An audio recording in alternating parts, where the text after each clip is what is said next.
too big. This one's just right.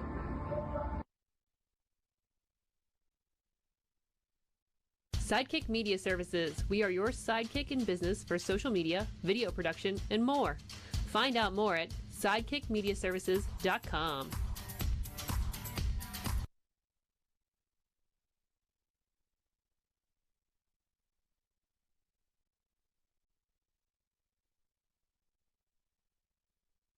Okay.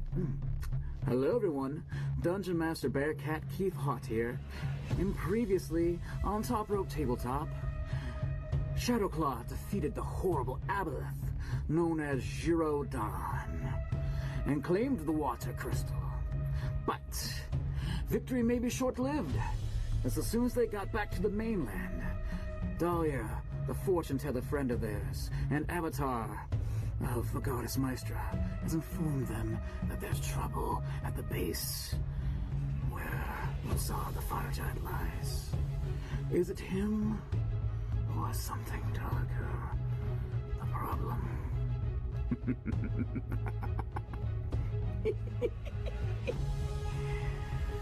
Tune in Friday, March 1st, 7 o'clock, and find out. See you soon.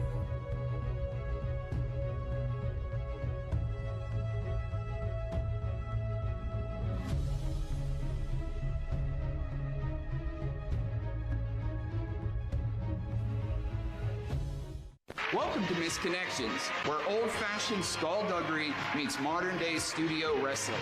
But it's always unpredictable on DareableDog when you are one of those Misconnections. I'm your host, Toddy Tondera, and tonight we're welcoming a very special guest.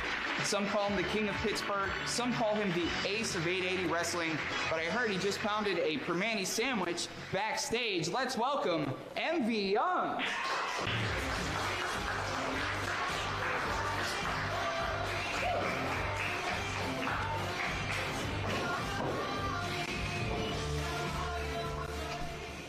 So, MV Young, let's take a look at your possible mystery partners for next week's matchup. Contestant number 1, Nick Swile, enjoys flowers, but enjoys starting riots just a little bit more. Contestant number 2, Frank DeVille, white couches, white Ferrari, lives for New Year's Eve. Contestant number 3, Sean Anderson of the Anderson Brothers, just got a bachelor's degree in drinking beer. See anything you like? Nick's too pink. Frank, too old. Sean Anderson, too drunk. I don't think anything's gonna work for me. Well, I guess we're gonna have to find you another mystery partner. I'm so sorry. Yeah, that's okay. We'll see you on the 23rd. Yeah, I'll see you on the 23rd. We still have to figure out who MV Young's mystery partner is. We will find out February 23rd at Misconnections. Get roached. Grind City. Who's a grinder? I'm a grinder. Show me grinders. If you're grinding, who's a grinder? I'm a grinder. Show me grinders. If you're grinding. If you want this, then come get it. See the plug and the outlet. Line with all the outfits. From the north to the south, always rocking all the fast shit. From the east to the west, independent represent screaming grinders. New empire aim to inspire network. Think higher, unite with this power. I'm more, so we do more. Foundation is solid. TV, mag, radio, and more. So show me who's a grinder. I'm a grinder. Show me grinders. If you're grinding, who's a grinder? I'm a grinder. Show me grinders. If you're grinding. Hello everyone, Dungeon Master Bearcat Keith Hot here, and previously on Top Rope Tabletop, Shadowclaw defeated the horrible aboleth known as Girodon, and claimed the water crystal. But victory may be short-lived, as soon as they got back to the mainland, Dahlia, the fortune-teller friend of theirs, and Avatar of the goddess Maestra, has informed them that there's trouble at the base where Lazar the Fire Giant lies. Is it him or something darker? The problem.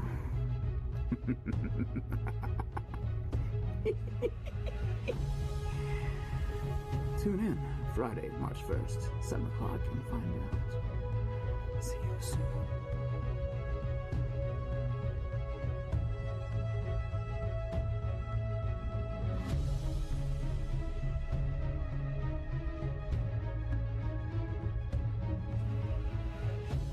Well, hello, friends. I'm your pal in the mainstream media.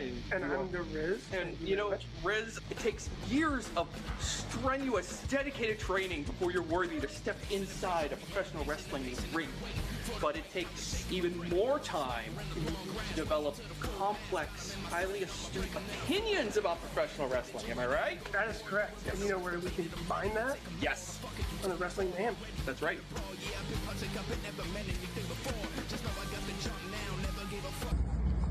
This store is too small. This store is too big. This store is just right.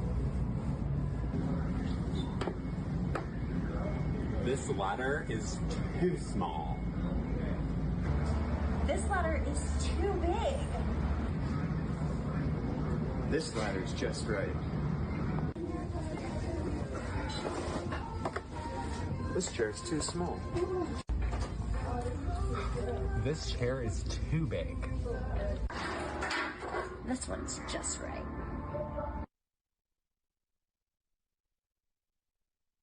Sidekick Media Services. We are your sidekick in business for social media, video production, and more. Find out more at sidekickmediaservices.com.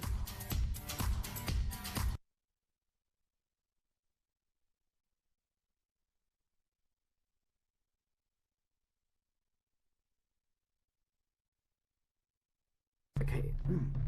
Hello, everyone. Dungeon Master Bearcat Keith Hot here.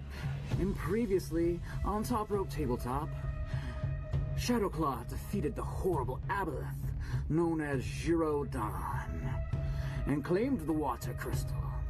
But victory may be short-lived, as soon as they got back to the mainland, Dahlia, the fortune-teller friend of theirs, and Avatar of the goddess Maestra, has informed them that there's trouble at the base where Lazar the Fire Giant lies.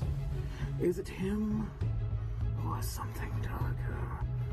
The problem.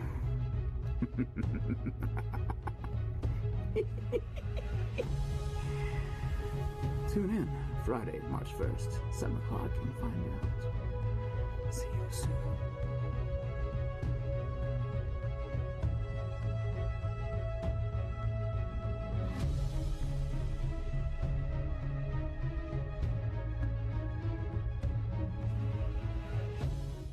Welcome to Misconnections, where old-fashioned skullduggery meets modern-day studio wrestling. But it's always unpredictable on DareableDog when you are one of those Misconnections. I'm your host, Toddy Tondera, and tonight we're welcoming a very special guest. Some call him the King of Pittsburgh, some call him the Ace of 880 Wrestling, but I heard he just pounded a Permani sandwich backstage. Let's welcome MV Young.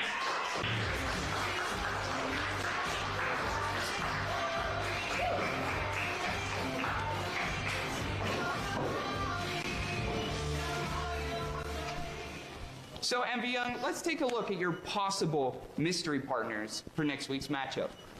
Contestant number 1, Nick's Wild, enjoys flowers, but enjoys starting riots just a little bit more. Contestant number 2, Frank DeVille, white couches, white Ferrari, lives for New Year's Eve. Contestant number 3, Sean Anderson of the Anderson Brothers, just got a bachelor's degree in drinking beer. See anything you like? Nick's too pink. Frank, too old. Sean Anderson, too drunk. I don't think anything's gonna work for me. Well, I guess we're gonna have to find you another mystery partner. I'm so sorry. Yeah, that's okay. We'll see you on the 23rd. Yeah, I'll see you on the 23rd. We still have to figure out who MV Young's mystery partner is. We will find out February 23rd at Misconnections. Get roached. Grind City. Who's a grinder? I'm a grinder. Show me grinders. If you're grinding, who's a grinder? I'm a grinder. Show me grinders. If you're grinding. If you want this, then come get it. See the plug and the outlet. Line with all the outfits. From From the north to the south, always rocking all the fast shit. From the east to the west, independent represent, screaming grinder. New empire aim to inspire, network, think higher, unite. With this power, I'm more. So we do more. Foundation is solid. TV, mag, radio, and more. So show me who's a grinder. I'm a grinder. Show me grinders. If you're grinding, who's a grinder? I'm a grinder. Show me grinders. If you're grinding. Hello everyone, Dungeon Master Bearcat Keith Hot here. And previously, on Top Rope Tabletop, Shadowclaw defeated the horrible Aboleth, known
to Misconnections 2, presented by 880 Wrestling.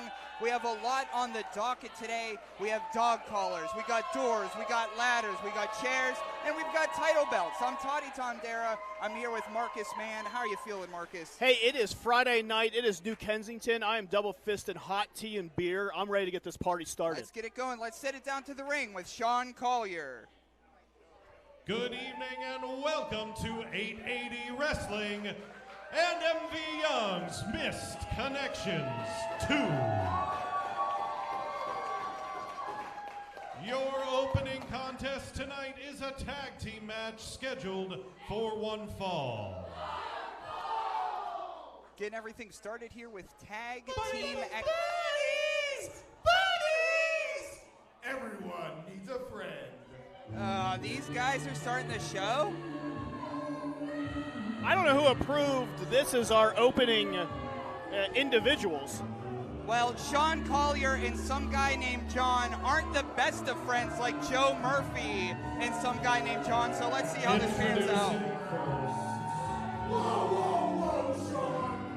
Run down, microphone down. Wow. Look at all these ugly-ass faces and shit beard. As promised, we will be dumping all this shit tonight. He looks like a mannequin with this new haircut, this anti-beer mist agenda, Marcus. It's ruining 880 Wrestling as we know it. Yeah, I'm not on board for this anti-beer agenda. One of your best friends is a beer drinker. I'm a beer drinker. I'm drinking beer right now. Does that mean I have to get out? What's the rules on this?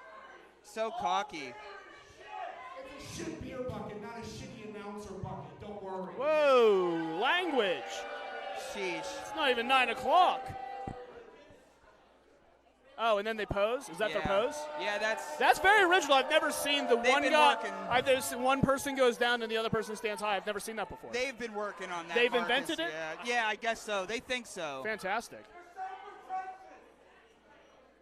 And when they beat somebody up, they say, "Is this your guy?" Oh, really okay, yeah, like. Oh really. well, I mean, like.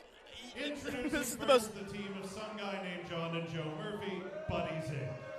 Poor Sean Collier, by the way, that has to announce these two goofs. We're looking into it. It might be John's days are numbered as ring announcer as far as I'm concerned, but for those just joining us, Joe Murphy pedigreed Sean Collier about a month ago and put him off the show. Yeah, and then Sean Collier has to stand there and be professional. And if you want to talk about professionalism, putting the professional in professional wrestling, if you ask me.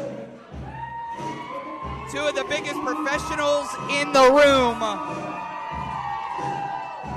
Coming straight from Iron City Brewing at a combined age of 69 years old, the team of Sean and Marty, the Anderson brothers. Sean Anderson, the braid in the beard. Marty Anderson with the shaggy brown hair.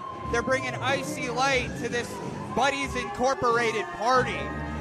You want to talk about tradition in this business, Toddy Tondere. There is a tradition of riding the roads, grabbing a case, talking business, talking shop, and that's what the Andersons represent.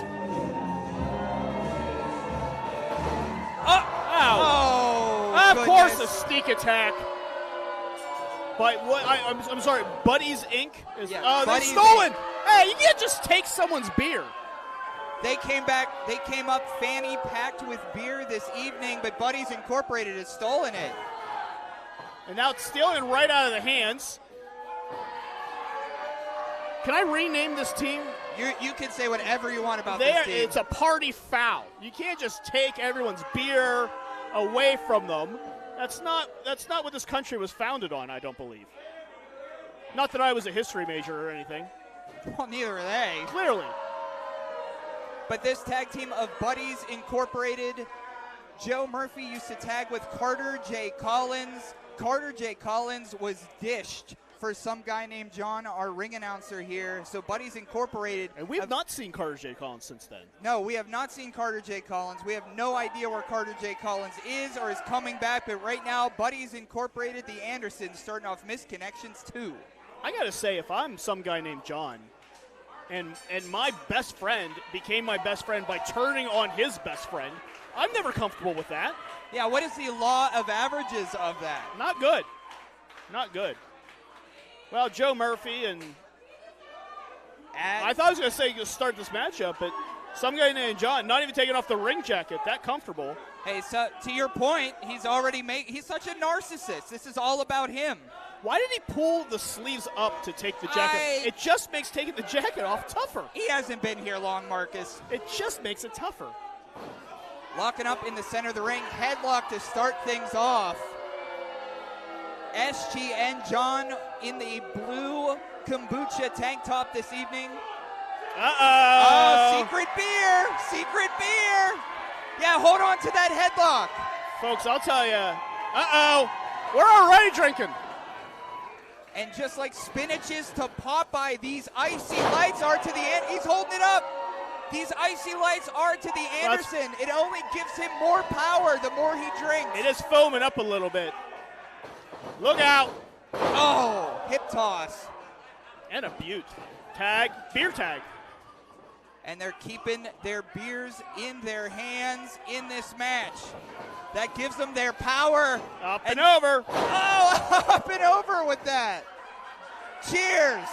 Happy Valentine's Month, everyone. Double elbow. Beer is the least of that Matt's concerns. By the end of the night, there's going to be broken pieces of doors, broken pieces of ladders. I hear there's a dog collar match. There's going to be broken pieces of human beings. But let's get back to the end. Eye poke. He probably thinks he's made that up, too. Yeah, well, I got to say this. If you want to talk about innovators, the Anderson brothers are big innovators of one-armed offense because they got that beer constantly in the other hand. Headlock squeezing in there on Joe Murphy. Doesn't like it. Doesn't like it. Not a fan. 880's Littlest Rascal throws Marty Anderson against the ropes. Step through. Oh, leapfrog over. Look at the hops on Joe Murphy. Oh! Can't get cocky, kid. Had a case of the hops, and Marty Anderson is taking advantage. And listen to this crowd. They're piling in. Drop kick down, Marty Anderson. Yeah, they saw the Andersons come out and grab a beer, and the street is cleared, and we're getting full up. Now we're having a beer fight because some guy named John. Oh. I don't understand. What do they want us to do? Do they want us to drink seltzers? Is it wine?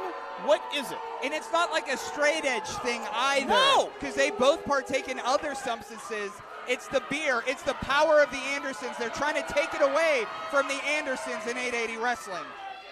I certainly don't understand it, and I don't agree with it. Everyone here at 880 is allowed to be who they are, truly and deeply. And for the Andersons, it's two guys that like to party, have a couple beers. What's wrong with that? See, that's why we get along, Marcus. You know the spirit of this building. Absolutely.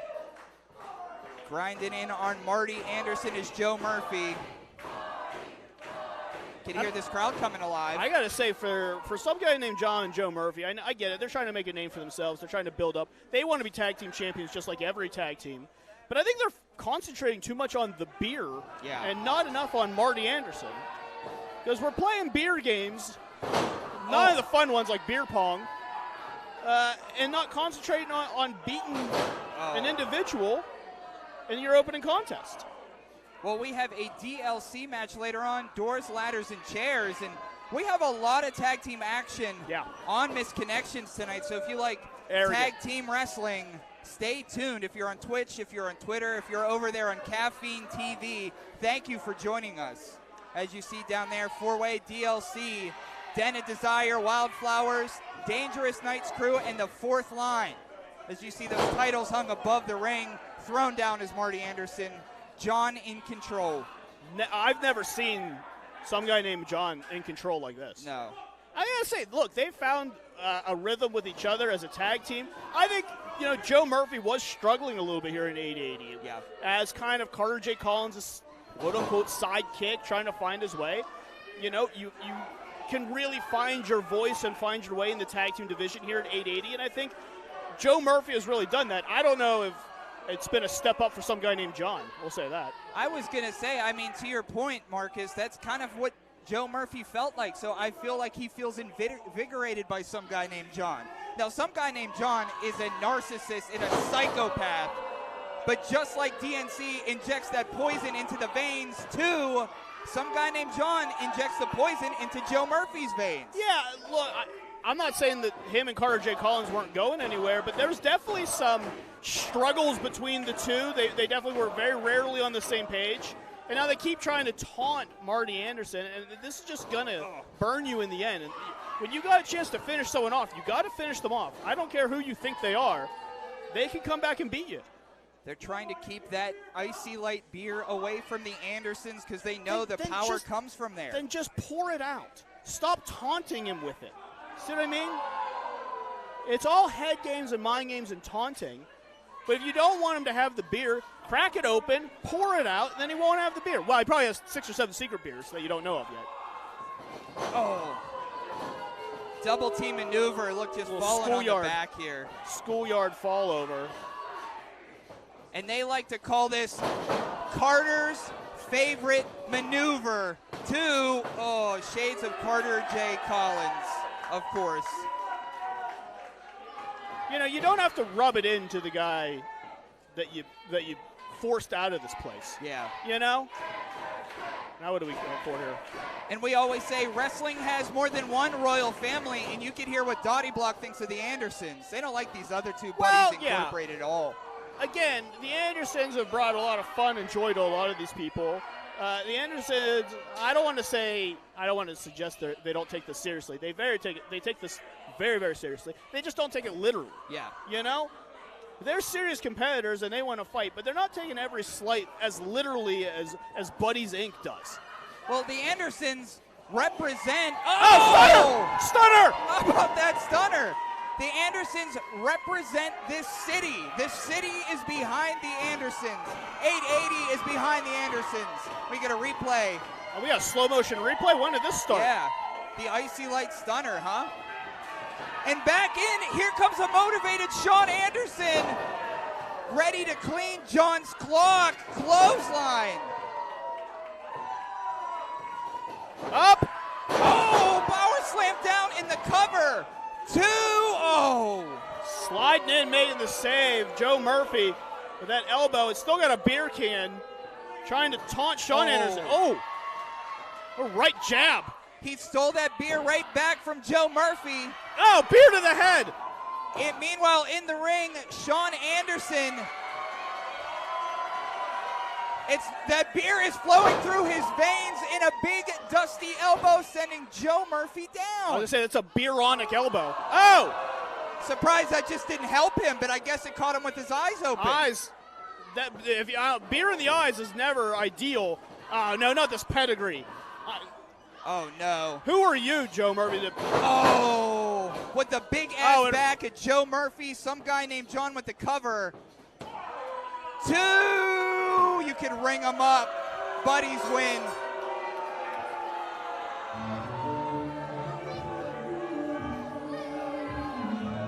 Here are your winners.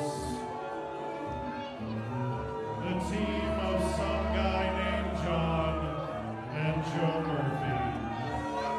Well, I would say this would be some guy named John's official debut, and he gets a win in his official debut, but he's been acting like a weasel for months, getting in and out of the ring, and I'll tell you what, on Thursday Night Fights next week, I have something to say to John. Yeah, I can't believe that this is how we're going to start out Misconnections. Terrible. This is a misconnection to me.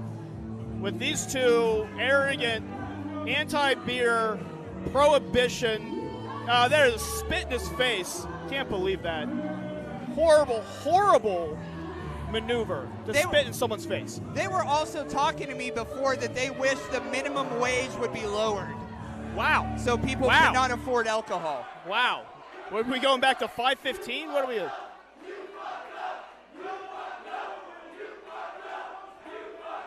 Well, they broke their own cooler, it looks like. Yeah. Which, good for them. Yeah, I broke the entire bottle of that cooler. Hey, I'll let you guys know, I know you guys don't like beer, but it's heavy. Maybe get a little stronger of a bottle. Head back to the ring for match 2. The following contest is a scramble match scheduled for one fall.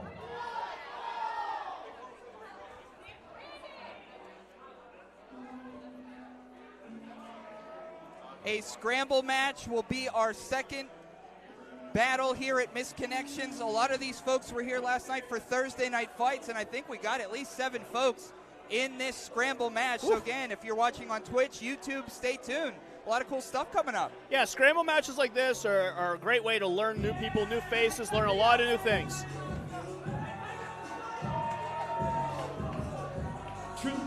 Introducing first, from Pluto, the North Star Kid, Aaron Ashura. The North Star Kid, you better watch out. He has that 720 frog splash all the way from space. 720. 720. We're getting into Tony Hawk territory now, and that's when I start getting scared.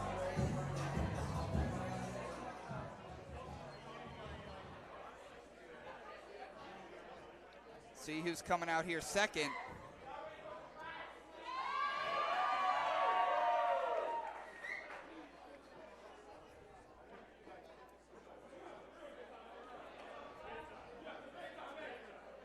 Well, we got a new microphone. I think so. I think the beer got on the first one. That happens when you spit beer at everyone all the time. I don't want to sound like some guy named John. Yeah. But you know what I mean? I'm not trying to outlaw it. Yep.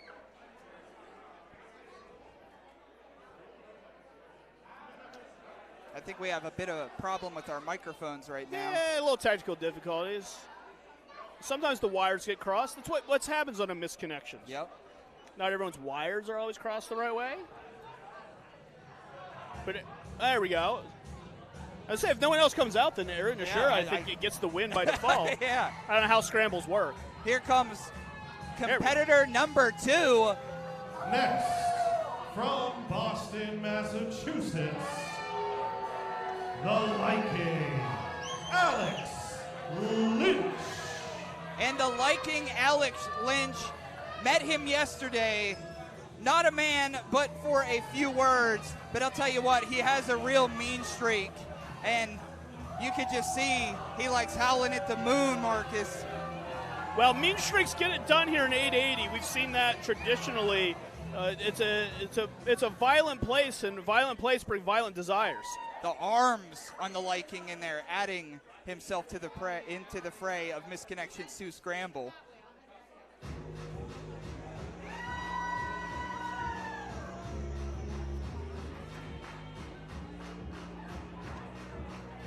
This young superstar had quite the bit of applause yesterday. His way to the ring from Santa Monica, California, the multimedia messiah, Forever Young. A well-known vlogger. He takes a videographer everywhere he goes with him to film him from all kinds of directions. Love him or hate him, Forever Young is on Dottie Block this evening. Well, bringing a lot of eyes as well. You don't just call yourself a multimedia, messiah. Yeah. Without bringing a lot of eyes. And so, look, last night I know a lot of eyes on 880 Wrestling. Maybe a little credit can go to Forever Young here. I'm not too sure. We'll have to dig deeper into the numbers. 3 so far in this big Scramble matchup. Thanks for joining us a little bit early here. See who's coming out next. Oh, you'll like this guy, Marcus. Oh, will I? This guy is all about vacation. From Spoilers Beach Bar at Margaritaville, the Land Shark, Brew. Fallon. And for new fans new to Brew Fallon, he vacations anytime he's not in the squared circle, and he does a couple of tricks with that beach towel I've never seen before. Get ready for Brew Fallon. Yeah, I've not seen Brew Fallon before. New to me. Already, I'm going to tell you, giving me real Your Captain Nick Ando vibes out of Rochester, New York, who was one of my favorite wrestlers. And I agree with you, Toddy. I'm enjoying this already. If Brew Valentine's looking to get to vacation early, maybe this Scramble match, there's a perfect opportunity for that. Scramble matches are about getting quick victories if you can. Always with a smile on his face, bringing a lot of energy to Misconnections too. Brew Fallon. This is my pick. Oh, okay. I didn't know we were allowed picks, Toddy. Okay. Well, you can pick at the end. Well, I'll pick it. I'll pick at the end once I see everyone.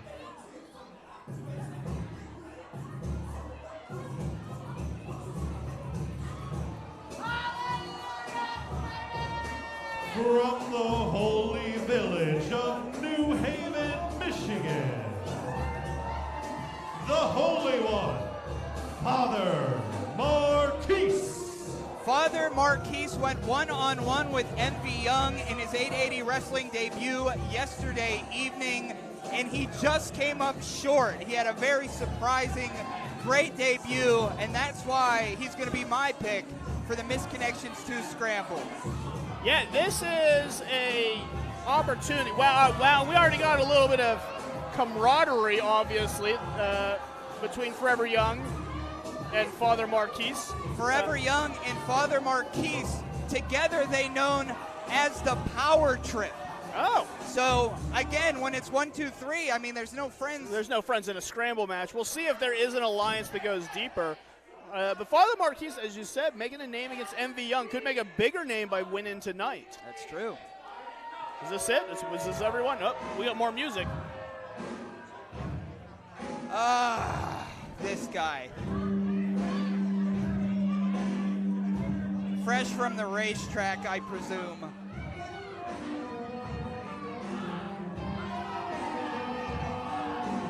From Biloxi, Mississippi, checking in at 220 miles per hour, Jayce Karr Race Car.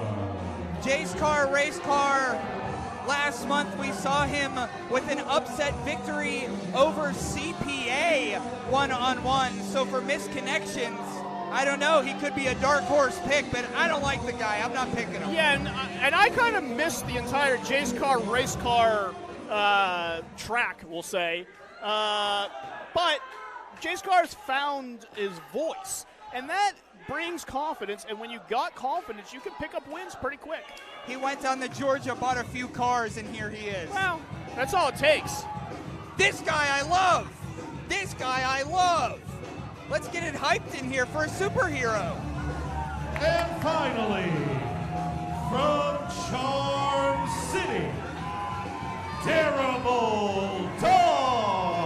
And Marcus, we've seen DareableDog a lot of the times together, and sometimes these scrambles are big moments for the dog. And they can be. DareableDog has looked to make moments continuously. I don't know if I've seen DareableDog pick up a victory yet.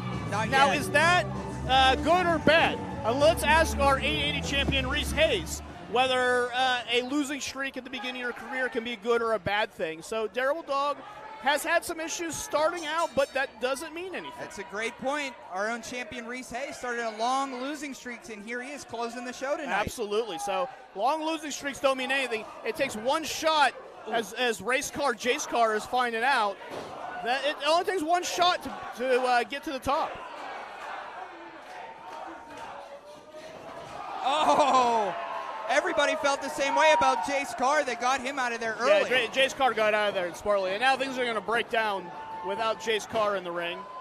North Star Kid there with Father Marquis. Brew Fallon over here with Alex Lynch. Oh. It's going to be hard to follow, but yeah, there's a lot of action. There's a lot of people, and it's 880, so things are going to move around a lot too. So here comes the power trip. These two on that dog, on that damn DareableDog. Drop toe hold there. Oh, jumping over, smashing the ribs down to the canvas there. And another combo tag team maneuver, and that's great. We got to work on something like that. Yeah, I got nothing like that. Now we're doing another. Strutting their stuff, the multimedia messiah and the Holy One coming down combination. Oh, Fargo strut, we haven't seen that in wrestling in 880, so that's good to see. Now we got people getting thrown in and out of the ring. Oh, going for smoke. This match might be over real quick.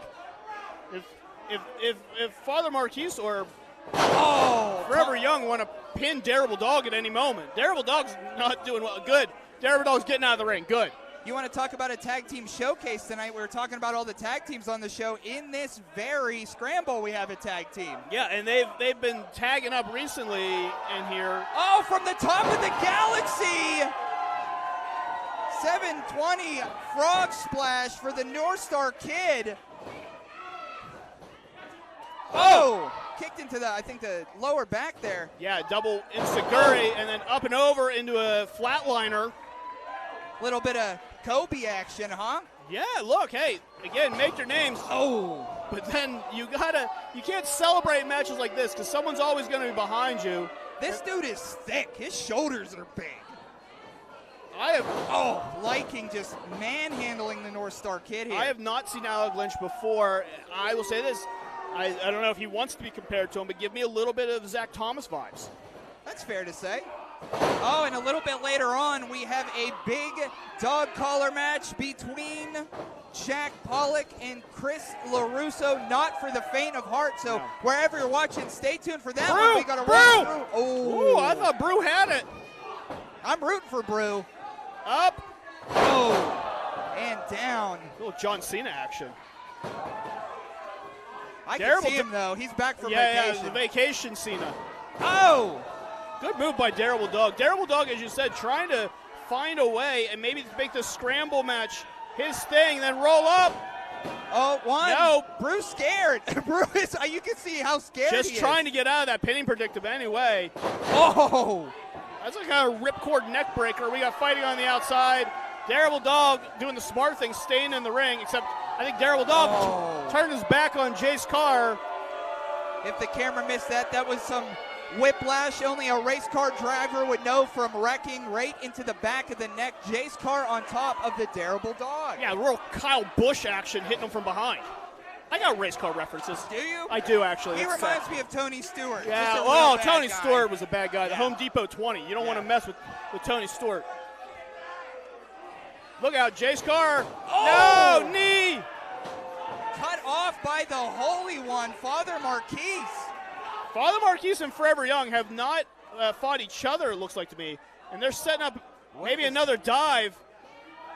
It's Forever Young, maybe going to go through the legs. Is the big man going to fly? Whoa! Holy crow! coming out into the front row, into the crowd on Dottie Block is Forever Young. Big man has some hops. Yeah, well, yeah, and some impact as DareableDog is now on the outside. And now we're moving forward. Aaron Ashura in there with Father Marquis. Head scissors flying away through the galaxy. Holy crap. Big satellite head scissors. And now everyone's on the outside again. Up. Is he gonna fly? He's got to now. He's gone too far. Looking for it. Down in front. Oh my God.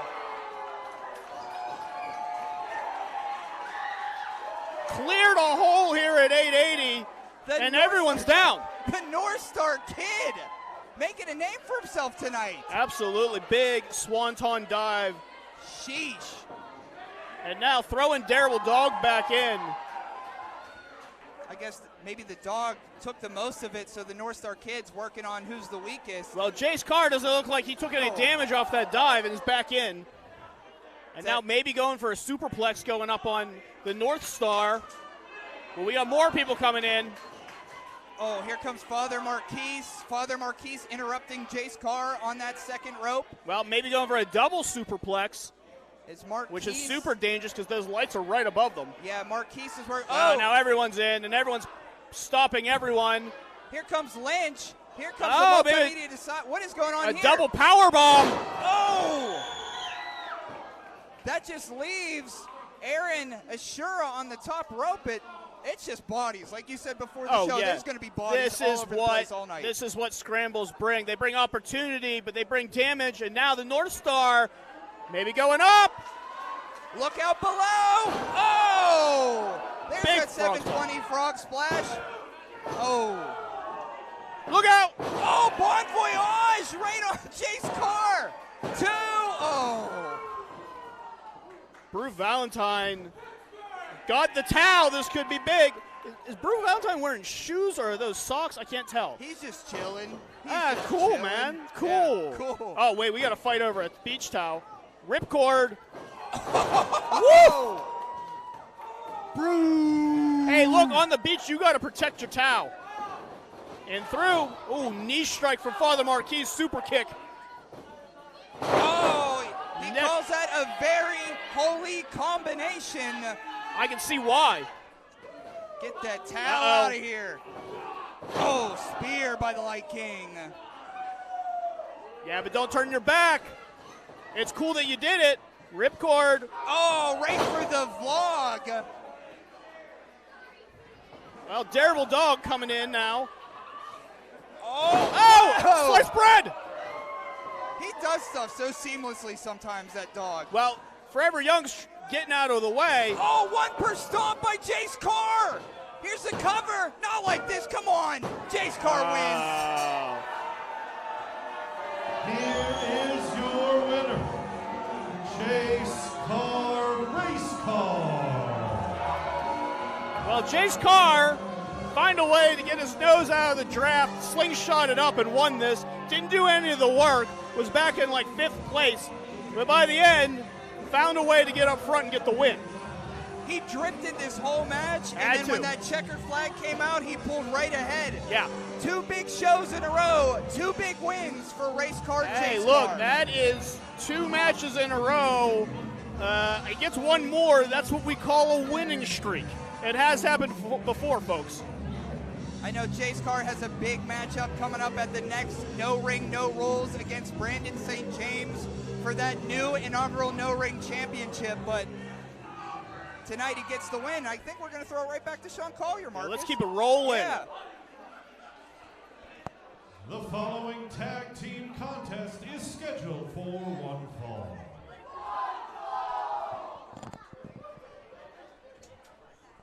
I'm excited. This was one of my most anticipated, this one up next. Oh, really? Yes. You were way more professional and looked at the card beforehand, Toddy. I try sometimes. Yeah, I mean, you definitely do your job. And I'm very proud that you do, because your excitement gives me excitement. It gives these people out on Twitch and on YouTube and everywhere excitement as well.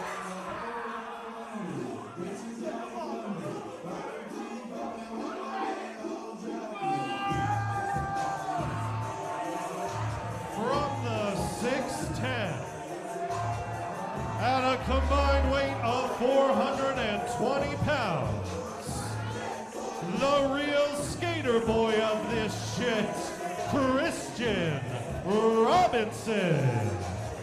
And young bruiser, Charlie Tyger. Now, of course, these two... Together they are young, dumb, and smoked.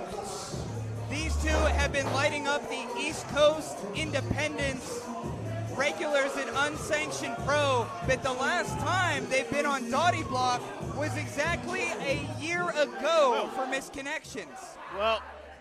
Well, we got someone in the ring. And now the princess of 880, Amanda. Yeah, Amanda's going to speak. I didn't know Amanda was here.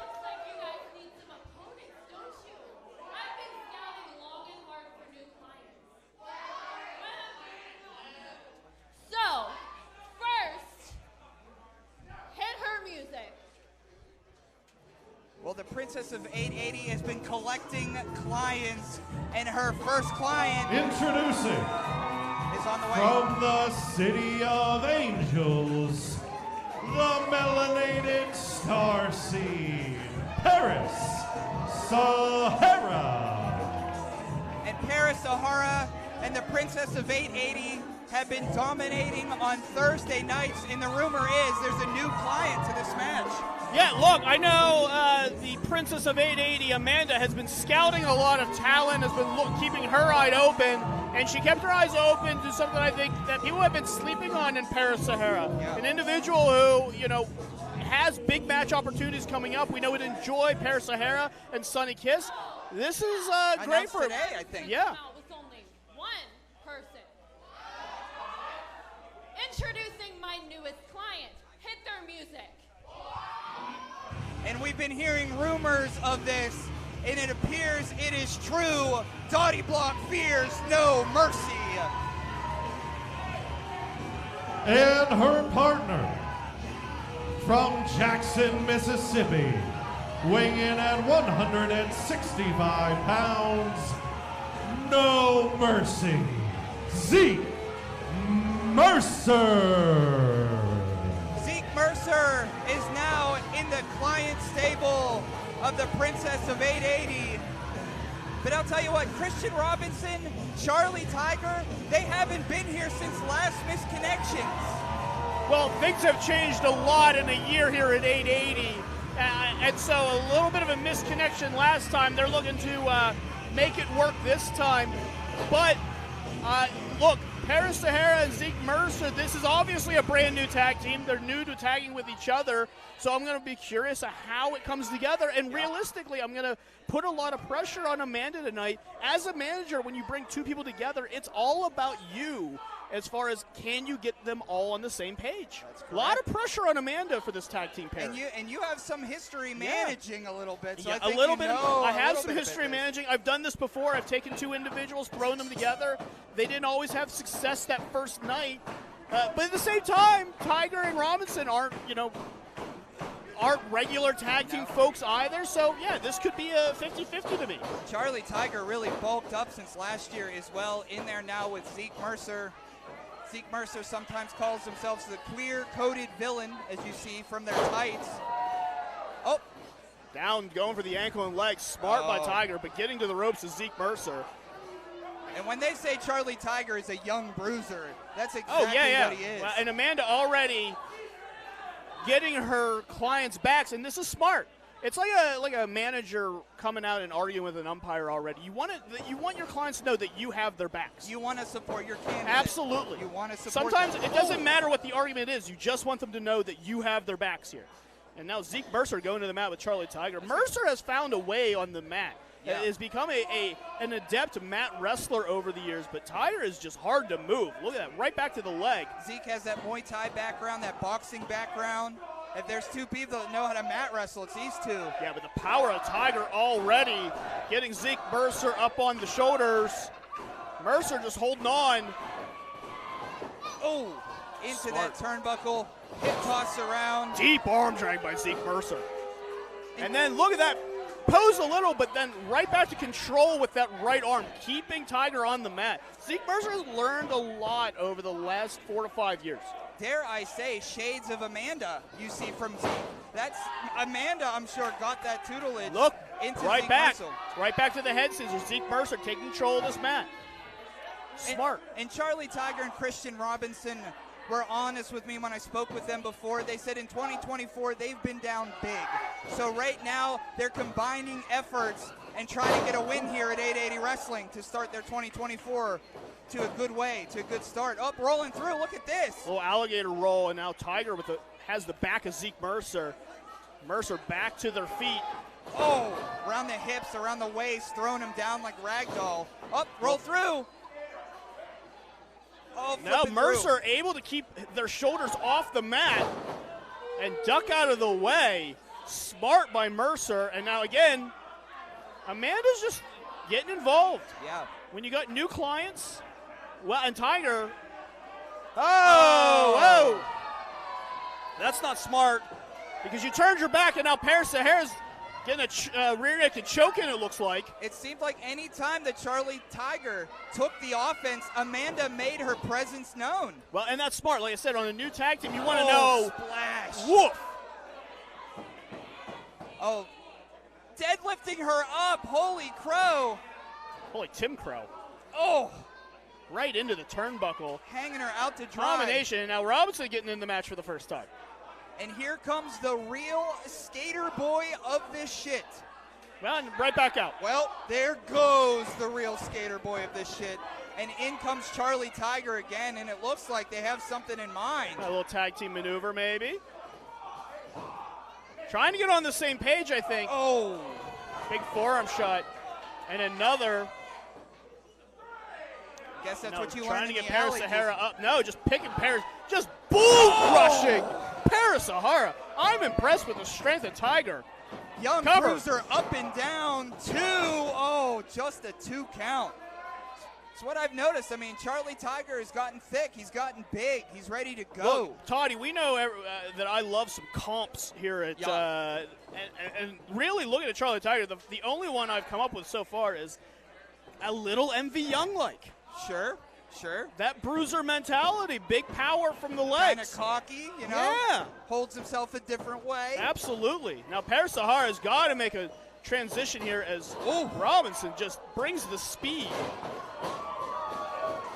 Outer Wardley's Robinson cover 2. Just a 2 count. Kind of reversed into a victory roll, and now a big shot. I gotta say already, Robinson and Tyger are bringing Heart Foundation vibes to me. Done through. Oh, up and down. Tied Robinson in a knot.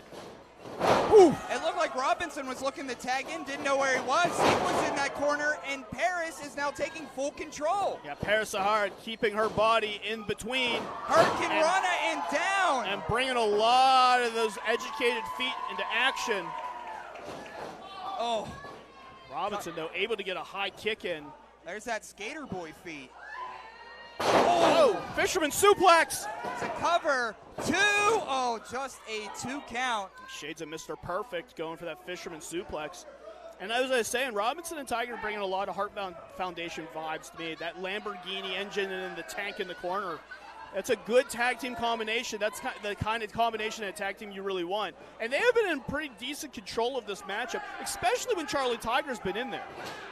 Yeah, it looks like Charlie Tyger may be the dominant of the two, directing traffic. Anytime Charlie Tyger's in there, they have full control. And then when they want to put their foot on the gas, that's when Kristian comes in.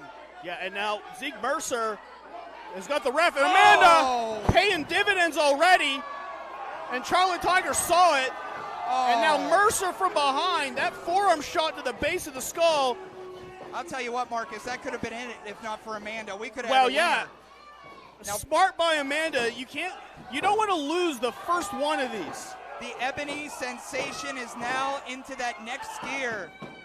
And when Paris gets upset, I'll tell you what, you better head for the hills. Yeah, and taking full control, standing on the throat of Charlie Tyger. As I said, Amanda was going to be an X factor and already paying dividends for new clients. Oh, short whip to the turnbuckle. I don't know if Charlie has the same amount of teeth, but in comes No Mercy, Zeke Mercer. Yeah, this is where you don't want to be with Zeke Mercer, where Zeke Mercer can just pull you apart. They are so good at pinpointing weak spots. European uppercut there of the diving persuasion and the cover. And of course, Zeke Mercer, if you're new to 880 Wrestling, has been in there with the Rogues Galleries, been in there with the Wildeflowers, been in there with MV Young, had many wars here. Been in there with Casey War, in fact. Yeah, and I gotta say, Zeke Mercer, kind of known here at 880 for turning their back on their tag partner. And so, again, a little foreshadowing. Well, it's got to be, if you're Amanda, that's got to be in the back of your head as a new client. And I will say, having that manager to be able to facilitate arguments and things like that does help. Zeke Mercer, just pinpoint. Up, roll through. Tackle, oh, two, oh. I was going to say with Zeke Mercer and Paris and Amanda, that's a lot of toxic personalities in one group. So far, it's working tonight. So but far. For how long? Yeah, you're never quite sure with a tag team pairing, but Zeke Mercer bringing those veteran instincts, bringing Tyger over the corner to get Paris in, keeping Tyger wide open for those kicks. Oh, split leg that could drop. be it right there. Two, oh, just a 2 count. Not enough weight on the shoulders, but that was a lot of impact. And now we got fingernails in the eyes, fingernails in the face. The referee's got to get in there. Ripping at the teeth, and now we're at choking. The nose, at the eyes, and now choking. Paris choking Charlie Tyger on that second rope, and in comes Zeke Mercer again. And again, if you're watching on Twitch, if you're watching on YouTube, thank you for coming to Misconnections. This is Marcus Mann. I'm Toddy Tondera, and right now, Zeke and Paris. Oh, yeah, Tyger doing the smart thing, going down to one knee to block this double suplex. Trying to make room. Look out! Oh, there's that suplex down. All that power from Charlie Tyger. Yeah, and if Tyger can make a tag to Robinson here, we're going to see the pace quicken, and a fresh Robinson running at full speed is not what Paris and Zeke want to see. Can Charlie Tyger tag in his young, dumb, and smoked tag team partner? But first off, Charlie's going to have to go one-on-two once again. Yeah, just going to have to fight and make some room, make some space. Cowpoke Paul in the chat, Allison, a lot of people in there. Keep up to date. It's going to be a hard show to keep up with. We got bodies everywhere, but thanks for chatting it up in there. Double team maneuver on Charlie Tyger, breaking through. Oh, double spear! Wolf, that's a big spear too.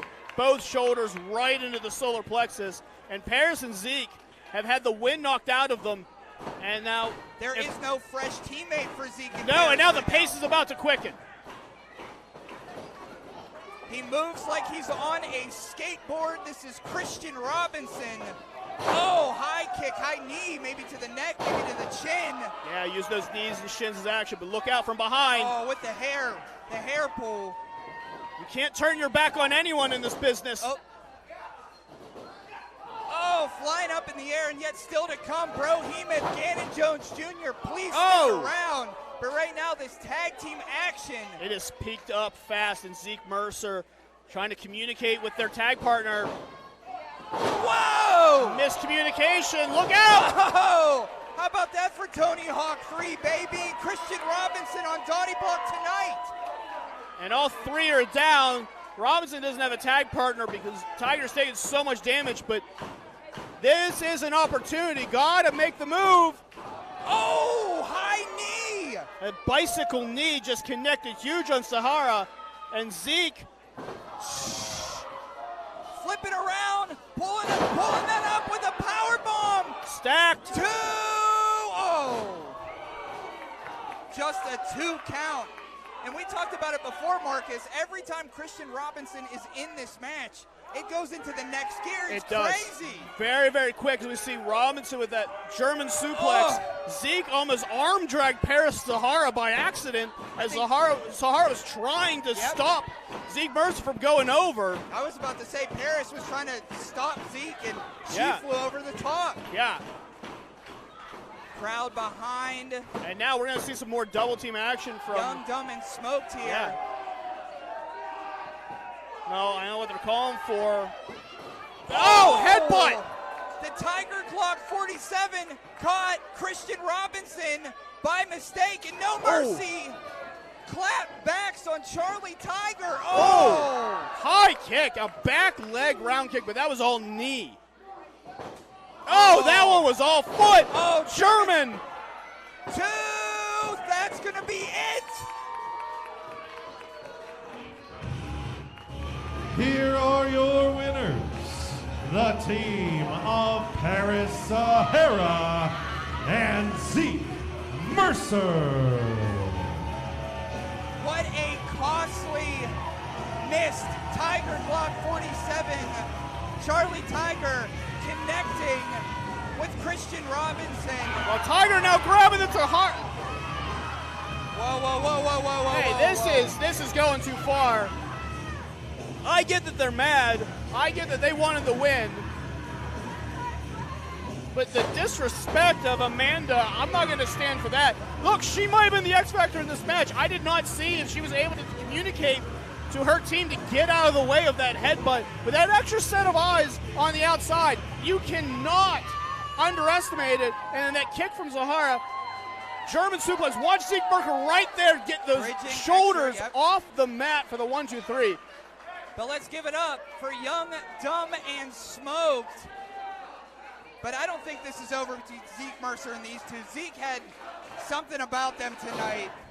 Well, yeah, and look, they're not too rough. Pleased. That was rough. Charlie and Zeke, still some heat there. Yeah, well, we'll see more action with them in the future, hopefully. That was a great tag team match, but we got a lot more coming up. The contest is scheduled for one fall. This next one, it doesn't stop. It really doesn't stop.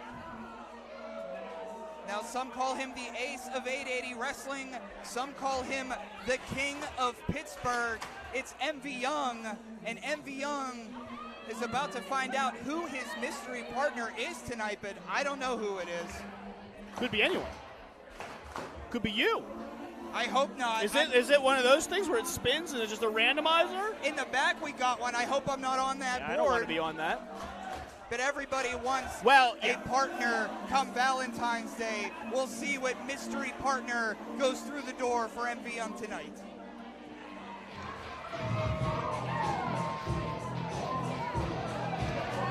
Guess who?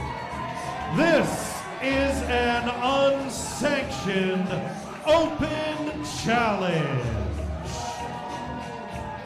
In MV Young's mystery fights, MV Young will square off against any competitor who comes to the ring in an unsanctioned, no disqualification match. Introducing first, he is Pittsburgh made, Pittsburgh paid, and internationally laid, the King of Pittsburgh, MV Young! A little different vibe to MV Young tonight. He's ready to cook. On sale now, 880 Wrestling. And now, MV Young's mystery opponent. This could be anyone. We know 880. There's a lot of people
Brohemoth, he tagged with Brohemoth. Yeah. And now with MV Young tonight. Yeah, Beastman loves a fight. Beastman wants to be in a fight, and MV Young called for anyone to get into a fight, and here we are. A lot of meat in that ring. And look, MV Young and Beastman have had some of the biggest wars we've ever seen here at 880 Wrestling. So if you guys thought we were getting out early, this match, it doesn't have a time limit from what I know. None. No time limit. So, I don't know what it's going to take to get a victory, but I don't think either one of these individuals knows what's going to take either. But they're going to start off with just socking each other in the face. MV Young in the black trunks, Beastman in the black singlet. Oh! Like, if you didn't know which one was Beastman. Sure, I get it. Yes. You're doing the good thing in resetting perfectly, Toddy, I might add. But we all know which one the Beastman is. He's cool now, though. Oh. He hasn't bought me a beer. That would make him super cool. That's super cool, Well, Beastman. if John has his way, there's not going to be any beer. Banning beer. MV Young has bought me a beer before, so he's super cool, MV Young, tonight. The king of Pittsburgh listening to his people. Oh! Called strike down the middle, I think. Yeah. Yeah. Oh! Woof. Look, MV Young can throw one right down the middle, as you said. But that was a Paul Skeens fastball right down Broadway. Oh, biting of the head. Was there any baseball players who did that? I'm sure. Maybe Albert Bell in his heyday. No. Let's try to bring up the Cleveland ball players, or Derek Dillinger's going to show up. Choking MV Young on just push. Look at MV Young's head just pushed right into that steel turnbuckle. That tempo just driven right in with all the weight of the Beastman. That wasn't too cool. But once the action starts going, we got less cool Beastman. And still to come here, Jack Pollock, LeRusso, dog collar match. I got to say, Toddy, that's not one I'm looking forward to calling. Usually I love calling matches, but that one's going to be brutal. Brutal. Beastman setting up. Oh! Big hip attack into the face of MV Young. Cool Beastman not acting so cool now. No. The Bone Daddy on top. Now, Beastman brings a lot of power, obviously, but some speed. I spent a fair amount of time with the Beastman. I managed him for quite a while over big wins. Oh, how did your car smell on the way home? Yeah. Cover, 2, oh. Beastman and I have been all the way from deepest, darkest West Virginia all the way to Buffalo, New York. I've been around with the Beastman. He is what you think he is. He is gnarly. He is vicious. But when he's on his game, there are a few better. Want to talk about vicious? MV Young with 2 forearm strikes, now taking control, slapping back to cool Beastman. Oh, they're just hammering away at each other. This is what Misconnections are all about. Oh. MV Young, yeah, you want to talk about a vicious wrestler, MV Young, and a guy who can take damage. MV Young takes damage better than anyone else. I know, for me, when I met MV, he was a young man. I tell the story, but that was just a huge reversal by MV Young. Oh, pop over the top rope. MV Young's going to hold on to that top rope. Double axe handle down, but slapped across the face. Shot now going up top. This is smart out of MV. Not his playground, but he's got to do something. Oh, a rare front shotgun drop kick for the king of Pittsburgh. The big nasty fuck on fire. I was going to say, the first time I knew MV Young, he was trying to find his way. He went through panes of glass and had glass in his arm for months that he didn't know. It got infected. He had to have surgery to get it out of his arm. Wrestled for months in death matches with an infected arm because there was glass inside of it. There's few guys that are tougher than MV Young. What do you think all those scars are on his back from the same incident? But into the crowd here, MV Young and Cool Beastman fighting out in front of the Tupac family. And again, we've seen these two take each other to their limits, and they're pushing their limits. They've took each other to before, again tonight. Yeah, those scars on MV back. I remember when he got some of those scars. I booked MV Young, and he came in with his entire back scarred up from glass and barbed wire. I was like, thanks, buddy. I really appreciate that. But then he had a great fight with Lee Moriarty and stole the show. And now Beastman wants to steal the show. He's pulling a little. This is the MV Young card. This This is the mano a mano. We've seen MV Young do this everywhere he's gone, shot for shot. So Cool Beastman challenges MV Young to a bar fight. MV Young not one to turn down a challenge, and here they go. Oh. Get down in this crowd. We've seen MV Young go to toe-to-toe with Matt Tremont like this, with John Wayne Murdoch, with Derek Dillinger. Yeah, absolutely. This is an MV Young special. And so is that, baby! Chair to the head, the king of Pittsburgh, knocking Cool Beastman back to West Virginia. Beastman's lost with that chair, and now MV Young trying to hold on to it. Oh, Beastman doesn't even know which way to the ring. He's going to go outside. I don't think Beastman wants to go to the ring. I think Beastman's going to take this all the way outside. Shout out to Odie's Emporium. We're on Dottie Block tonight. Look out. Do not touch that dog. That is a precious dog. That's a precious dachshund. I want to pet that dog. Oh, light posts. Those don't move. Into the pole goes Cool Beastman. And now Beastman trying to drive away. Oh, whose SUV is that? I don't know. I think whoever it was, they locked their keys in it earlier. And I think it's not moving anywhere. Good thing that SUV didn't have an alarm, because we're throwing each other's on cars tonight for Misconnections. Oh! Is that a soda, beer, something right to the skull of MV Young? Couldn't tell. Beastman's drinking it, though. It's all hydration in a match like this. Box in the ears. Tupac family. Look out. Tupac family with a horny for violence sign. That's, well, good for them. If that's what you're into. Beastman's going to deliver, because he's got wood. He's got a door. Oh, a table. Oh, it's a table. That's even worse. It's a table. Busting out the wood here. And the whole crowd is hungry for violence because they're helping him set it up. Man, people love a table. There's two places people love a table: Thanksgiving and a wrestling match. And now, Beastman set it up Public Enemy style on the floor. Yeah, I was going to say. Little Johnny Grunge action, Rock in here. And now Beastman's going up. Too soon. Beastman's going up. Beastman climbing the turnbuckle. Oh, and he crushed himself. Well, yeah. Cool Beastman trying to be a little bit too cool. Do the bird, Beastman. It's a bird. Yep. Trying to get back up. Look out. Oh. Uh-oh. Took a little bit too much time. How much strength. Oh, big slow drop. Let's get it cracking. Here's the, it's going for the cover. No. Uh-oh. Maybe going for that senton? Oh, diving senton. This is going to be it. 2 and 3. Oh. This crowd was about to be very, very excited that MV Young, and then very, very disappointed because no one went through that table. This has been a very different MV Young than what we've seen in past. Now, MV Young is pulling out all the stops. He's bouncing off the ropes tonight. Oh, yeah, big Samoan drop. Shades of some of the Samoan legends. What power behind that? And then just an avalanche from Cool Beastman, who MV Young's got to think is not cool. I didn't want to be the first to say it, but Beastman isn't acting too cool right here, Marcus. Well, I think he's acting cool to him, but maybe not to MV Young, and I don't think to the crowd. But they are very happy that he got a table, and he's bringing MV Young over to that table. You hear what our crowd wants here. I can see what everybody's saying on YouTube and Twitch. Oh, we're going for it. We're going to suplex MV Young through this table onto the concrete. Oh. Look out. Beastman trying to suplex MV, but he can't get him.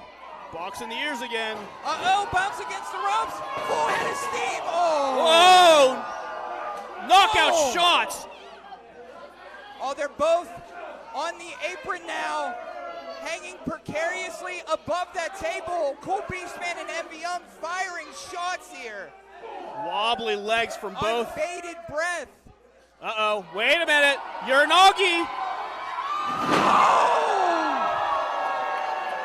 That table is decimated. Happy Misconnections. There is no I am the table when MV Young and Beastman are going through it. I'll tell you that right now. MV Young, that side effect, Uranagi, and Beastman is out. But I think this isn't Falls Count Anywhere from what I know. It's just unsanctioned. You got to get Beastman in the ring. I don't know that we can. I don't know that either of these two competitors are getting up. I don't know how you're going to get Beastman up and in that ring. Oh. Everybody clear the way. If the action comes your way, make sure to move. Yeah, you get out of Beastman's way, trust me. Crawling to his feet now is MV Young, and oh! Well, it was in the corner. Introducing more wood to this one-on-one match. Again, if you're just joining us, MV Young open challenge, and the mystery partner was Cole Beastman, and it's been war since then. Hey, look, we're going to see a bunch of doors later tonight, and we got a DLC, but MV Young is trying to give you a preview, giving you a big door, and he's trying to throw the cool Beastman through it. Look, Mystery Gate, you always want to see who's behind that door. MV Young's going to try and throw Beastman through it. Oh, and if you saw the poster, this would be the door in the poster that MV Young was opening up to meet Beastman. And setting up the door in the corner here. And of course, our main event this evening, stick around. Amateur wrestler Reese Hayes defending the 880 championship against the Pyro Prince, Juni Underwood. Now, Juni's been in there a lot with MV Young. And speaking of MV Young, he's really working on Beastman here. Yeah, it looks like he might be going for trying to set Beastman, maybe spear Beastman into this door.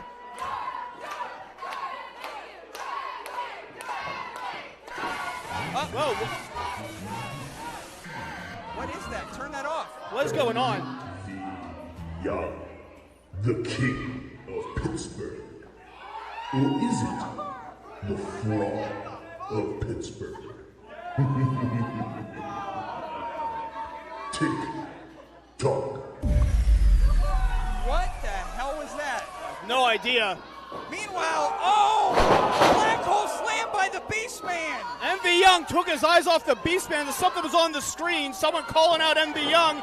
And now, Death Valley driver through a door. Cole Beastman with a big Death Valley driver. What the hell was just on our screen in the cover? Cole Beastman's gonna win it!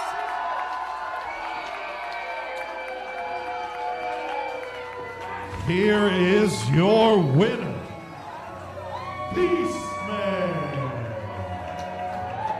What a match, but simultaneously a story as well.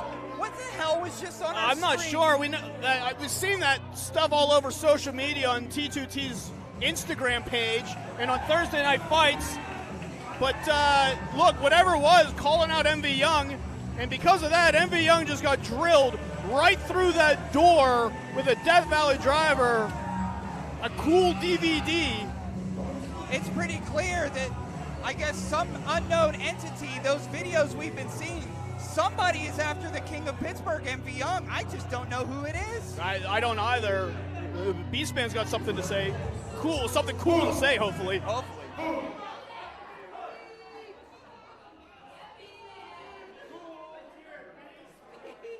I don't think MV Young could even hear anything.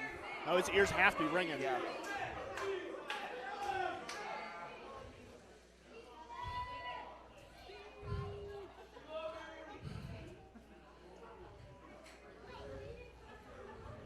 Bow down to the king. Now I'm joking. Hey, you know what's cool? MV Young is cool. You know what else is cool? 880 Wrestling's pretty fucking cool. Cole Beastman is here to stay, baby. Those were Beastman's first English words, everybody. Give it up to him.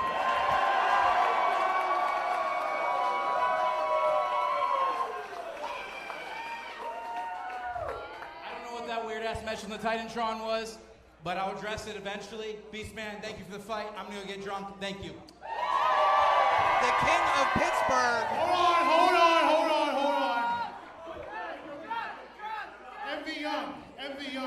MV Young. We have battled all over this country together. But there's one thing that these people that come on Thursday nights want to see. If you haven't been watching the show, which you should be, you're going to get a little taste of this. What? Taste of what? I don't know. Taste of what? I guess we're getting pretty cool with it, Marcus. Yeah! With a cool strutting. Hey, look, battles be damned. That is a lot of fight between MV Young and Beastman. Hey, maybe 880's newest greatest tag team could be forming here as well. That's a lot of fight. But Cool Beastman is here to fight. Cool MV Young and Cool Beastman just beat the living tar out of one another. For MV Young. What a match tonight. Next up, Dog Collar.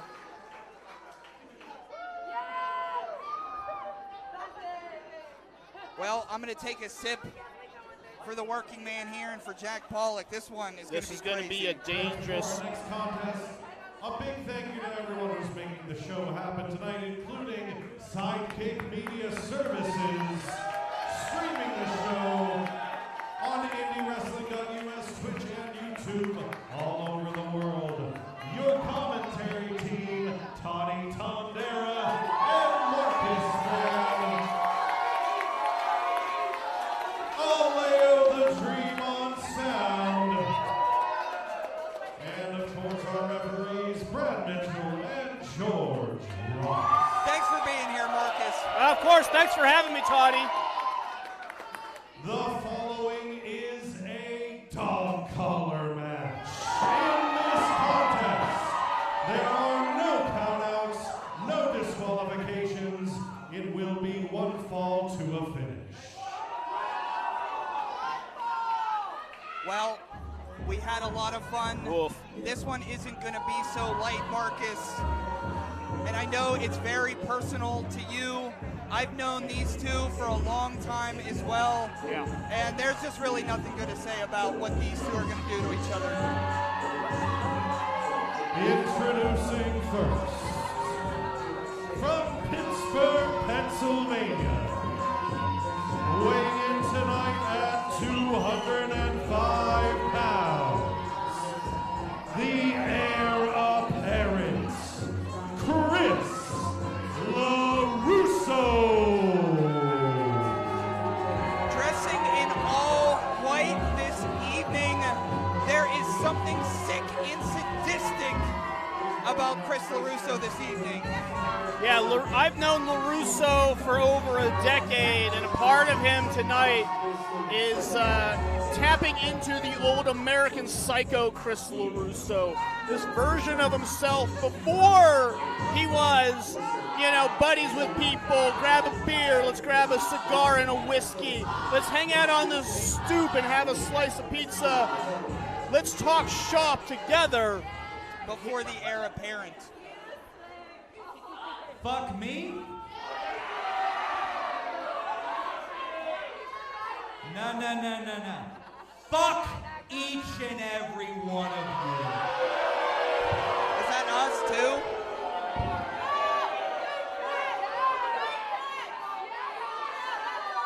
Now this... And his opponent. LeRusso has been running from this man, and the running is over tonight at Misconnections.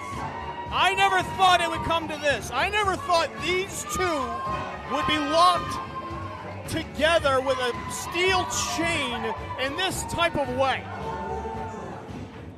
When I met these two, I didn't think it would come to this either, but here we are. St. Paul, Minnesota, weighing in tonight at 220 pounds, Pittsburgh's hardcore icon, Jack Pollock.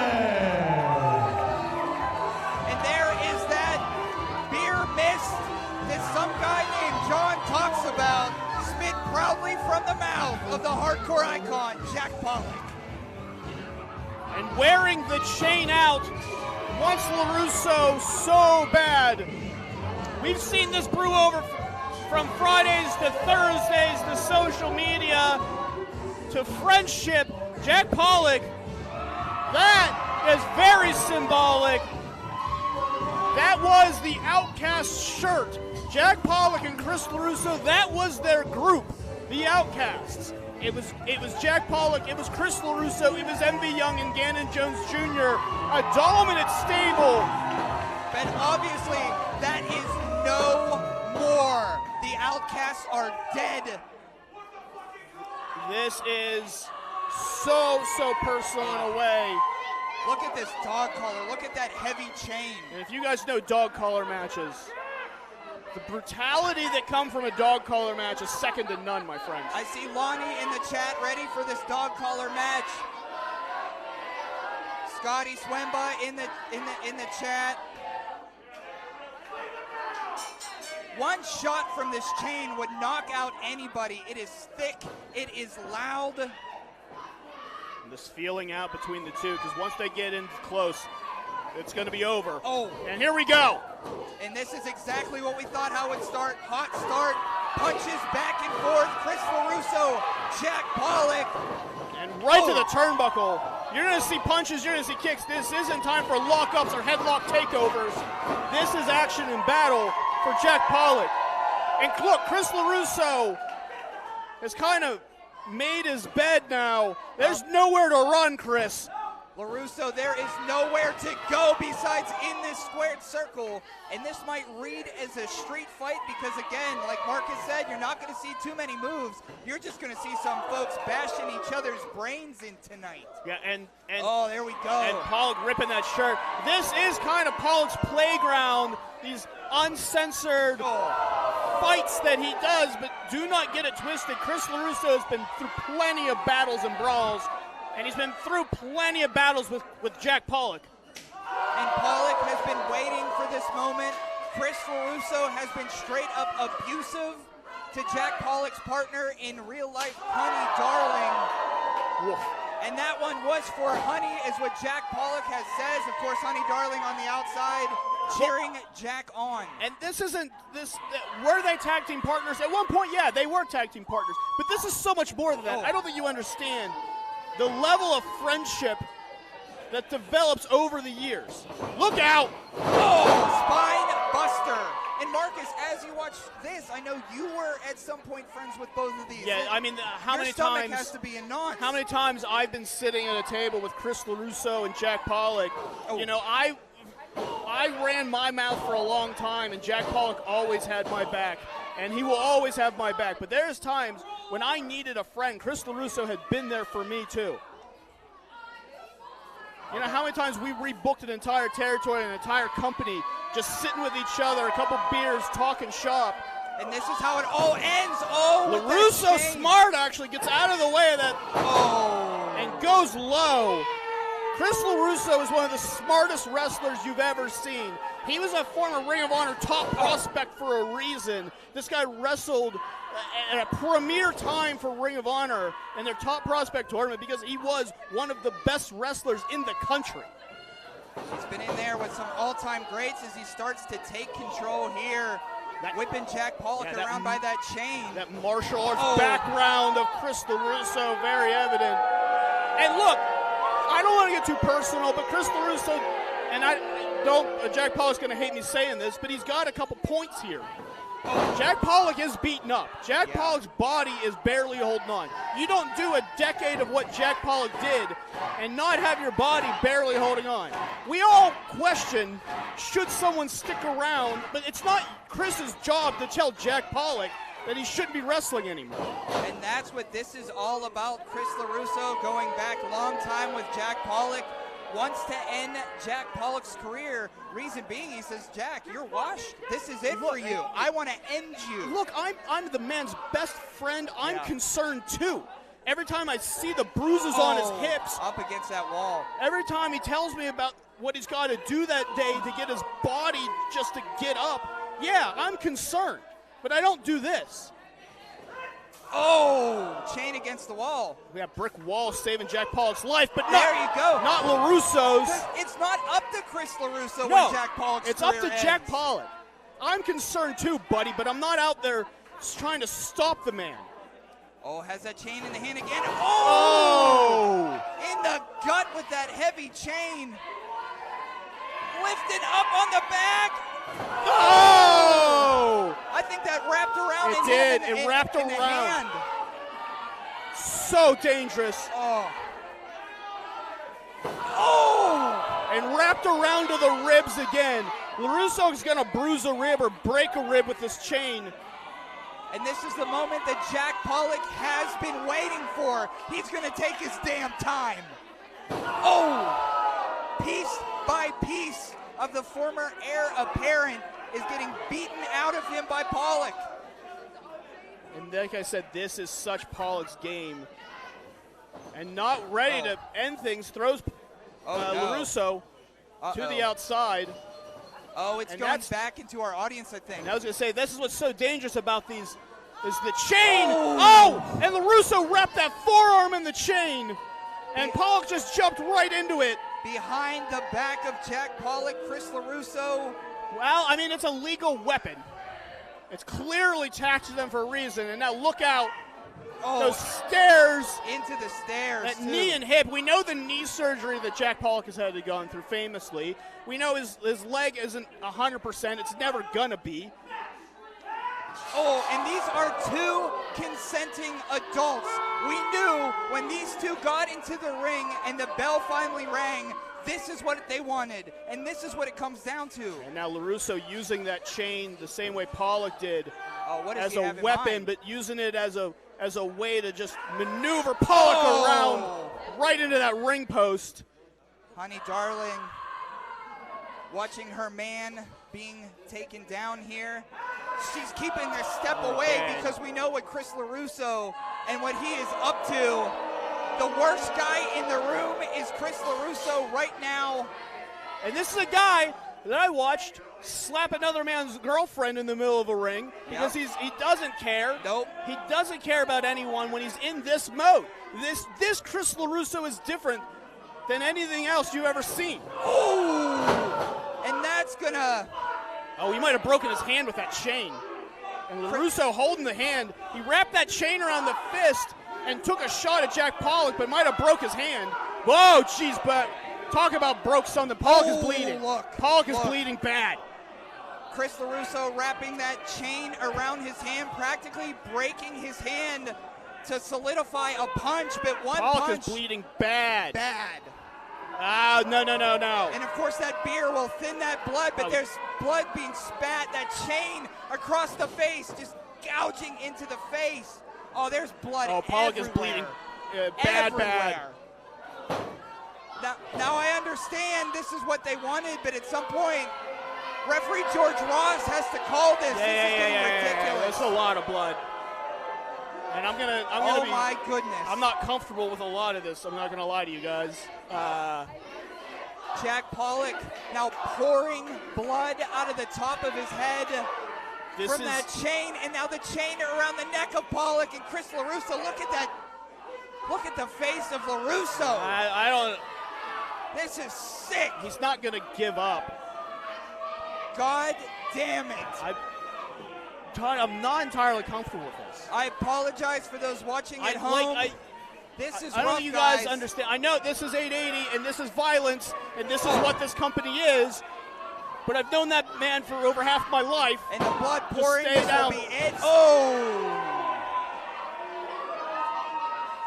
Jack Pollock being as stubborn as ever. He will not give up. Yeah, and that's the problem, because he won't give up. Chris LeRusso is going to have to permanently injure Jack Pollock to keep him down at this point, and that's what he wants to do. I think he did permanently injure Jack Pollock. Jack just doesn't want to give in. Climbing the ropes is a bloodied LeRusso. Oh, he's pulling on that chain. Come on. It's right down below us here. Look out. Pollock has some life after all. What a bloody mess.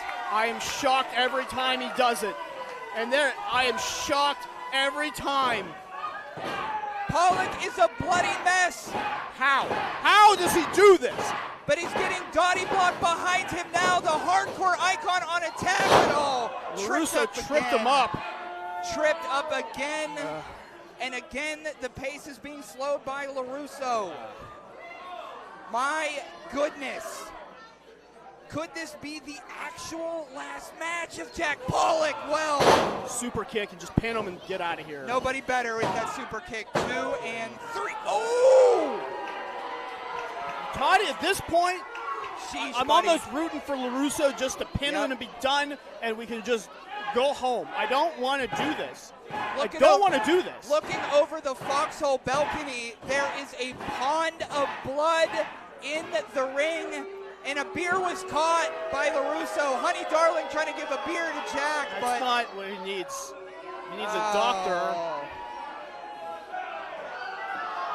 Spitting into the face, mocking Jack Pollock. And then taking a sip of beer. Well, Paul's got another one. And it's beer, and it's blood, and it's what's made him the best wrestler in Pittsburgh for the last decade. And this is 880 Wrestling, baby. Welcome. Back forearm. Oh, knee with that knee brace. The beer in blood is flowing, and the hardcore icon currently on attack. Oh, and down. What a mess is Pollock. Cover. 2-0. I have no idea how he's still moving in the ring, let alone delivering clotheslines. He's bleeding everywhere. Jack Pollock currently looks like a living autopsy photo. Sheesh. Low blow. Blow again. This is getting out of control. Another super kick. That's gonna just pin him and can we go get him to a hospital? Stay down, Jack. Stay down. Oh no. Oh, this continues. Can it not? Can we just call it? Toddy, I don't have a towel to throw in, but I would do it right now if I was down there and I'm about to do it myself. My stomach too, and this will not it yet, Marcus. He keeps coming back. He keeps coming back. I've seen him come back. I've seen him come back by being thrown through a ring by Wardlow. I've seen him in cages. I've seen him in battles against hardcore icons everywhere. But it's just, Chris is taking it too far. Look out! Cover! 2 and oh! Oh, that I believe might have been Jack's last chance. Oh, they're all tied up in the chain now. Tried to get up. LeRusso held the chain so Pollock couldn't get any space. Oh, come on. Well, is that? He can't do that. Well, it's technically no disqualification, so I don't know what the punishment is. We just stop the match, maybe, but the referee doesn't want to do that. I get why. Well, it's not like LeRusso was about sportsmanship. Well, he never was. Yeah. This is your friend, Chris. This was the best man at your wedding, and you're going to do this. Well, thankfully, someone's going to stop it. Yeah! Get his ass, honey! Get his ass! Oh! God damn it! Honey and Jack's blood in their mouth now. Don't you dare! Don't you dare! Come to your senses! Chris! He's done. He's not. Just stop all of this. No. Chris. These are your friends. What the hell is wrong with you? Referee George, just call it. This is over. God damn it. I don't know what's going on, Marcus. Chris, this is enough. No. This is enough. Stop him right now. Marcus, man, yelling at Chris LeRusso Chris. here. This is, I got to turn away. Jack Pollock I don't and Honey care. Darling. Just stop it, George. That's enough. Choking the life out of Honey and Jack in front of all of us at AA Wrestling. Oh my gosh, they're coming back. Oh, Jack Pollock and Honey Darling working together, and they have toppled the former heir apparent. Let's get it going. We're going to get him back in the ring. We got to finish this as quickly as possible. Jack Pollock has lost a ton of blood. Oh, clothesline! Honey and Jack working together with that chain, clotheslining Chris LeRusso over. And nobody clips the claws of the Den of the Desire, Honey Darling. Honey, darling. Eyeing up Chris LeRusso. Oh, low blow. Oh, no. Oh, no. We got another table. As Jack is still bleeding profusely. I don't know how. I don't know how. This is the most blood I've ever seen Pollock lose. Look at all that blood on that table. He's just eyeing him up. Chris LeRusso doesn't know where he is. Here comes Jack. Spear! Big spear! The back of Chris LeRusso's head conking off the wood.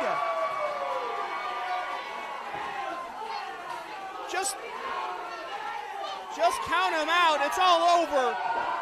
And now putting the dog collar back on. I think Chris LeRusso needs a walk. Honey, darling, nobody clips her claws. Now the hardcore icon, Jack Pollock, a bloody mess but standing. Reeling him in. Oh, big boot. And the cover. 2, and that's going to be it. Jack Pollock. Thank God. Here is your winner, Jack Pollock.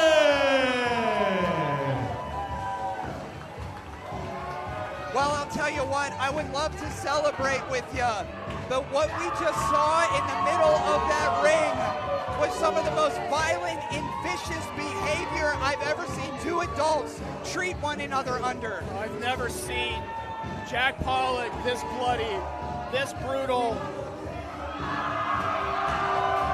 Ain't no misconnections here, baby. Kissing is fun and legal. Welcome to 880.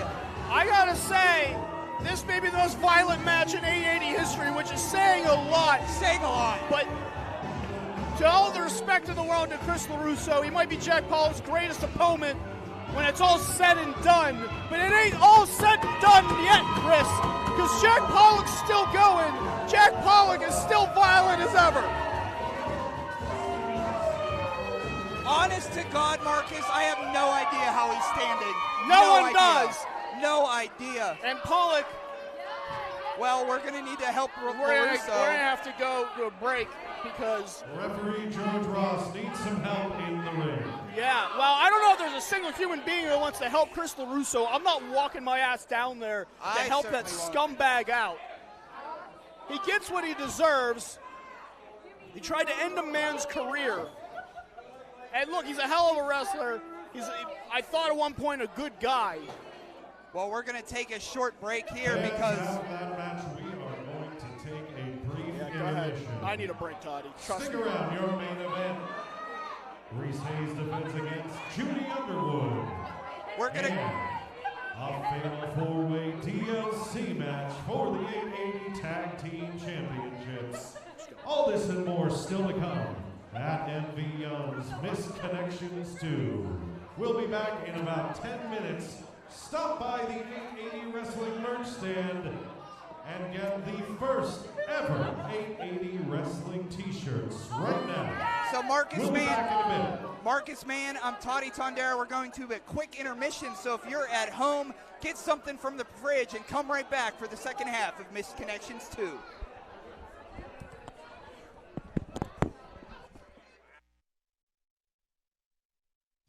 More at sidekickmediaservices.com. Okay. Hello, everyone. Dungeon Master Bearcat Keith Hott here. And previously, on Top Rope Tabletop, Shadowclaw defeated the horrible aboleth known as Girodon and claimed the water crystal. But victory may be short-lived, as soon as they got back to the mainland, Dahlia, the fortune-teller friend of theirs, and Avatar of the Goddess Maestra, has informed them that there's trouble at the base where Lazar the Fire Giant lies.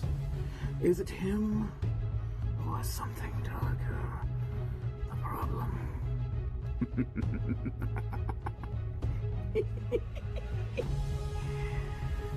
Tune in Friday, March 1st, 7 o'clock, and find out.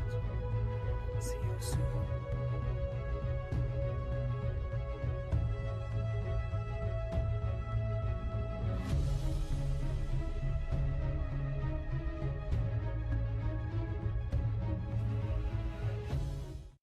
hasn't lost. Is for the 880 Wrestling Championship. Introducing first, the challenger. He is the Blonde Blur, Mikey Montgomery. Mikey checking his back, make sure Reese isn't sneaking up on him. Oh, he went. And defending. He is your 880 Wrestling Champion, amateur wrestler, Reese Hayes. Everybody loves Reese. Reese Hayes defeated Giani, Michael, and Rico for that championship belt. And he was also on the Wrestling Mayhem show not too long ago, huh? Check that out. Mikey Montgomery in the black, blue, and red shorts. This is going to be a totally different test for Reese Hayes. I don't know if he's fought someone as similar high build flying as Mikey Montgomery is, but also as technical. I think Mikey Montgomery might be able to match Reese Hayes on a technical level. Reese Hayes in the pastel singlet tonight. Though Reese Hayes is the 880 champion, it's hard to say who truly is the underdog here. Oh, kip up here. Mikey Montgomery flips him around. But this is quite the test for Reese Hayes. Similar build, similar energy. Ooh. Similar kip up style, huh? Oh, but they are exchanging these wrist locks back and forth. Oh, tripped out in the cover. Wouldn't it be something if Mikey Montgomery walks home with the neon gold? That'd be crazy. What a night that would be, wow. Crowd loves this. If you're yet to come up here and be a part of the action, we'd love to hang out with you every Thursday, 8 p.m. for free. 880 Wrestling here, New Kensington, subsidiary of Pittsburgh, PA. I'm Toddy Tondera, this is Nick's Wild, and this is our main event. Now we're going for a little test of strength right here. Oh, pushing those shoulders down to Mikey maybe. Wow, bridging it out. And Mikey back to his feet. To get back up. Oh, little cheater behavior. Oh. Reese Hayes forcing his arms up and Mikey forcing his arms down too. Oh, but Reese bridging up. Bridging out of this one. Mikey trying to bring him back down.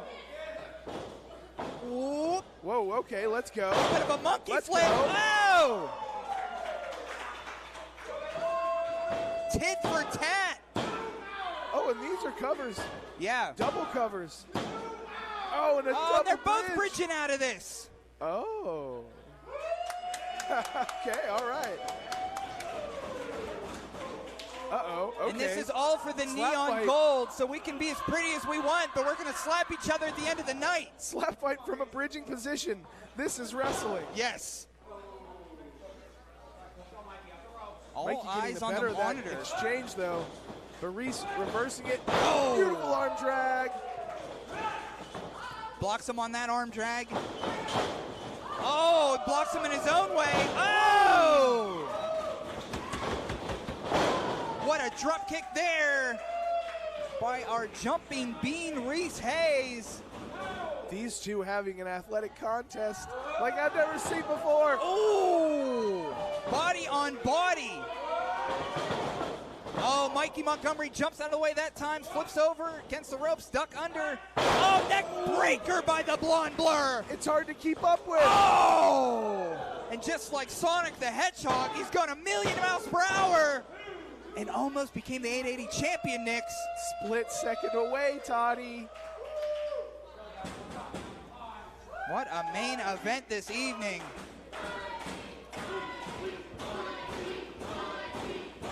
As I was saying before, all eyes on the monitor back here. This is the future of Pittsburgh wrestling. That's facts. That's no cap on that. Facts. But Mikey Montgomery right now, the veteran, in control of Reese Hayes. Oh. Now Now at this point in the match, they want to try to get the oxygen out of each other's systems here. And here comes the charging Mikey Montgomery.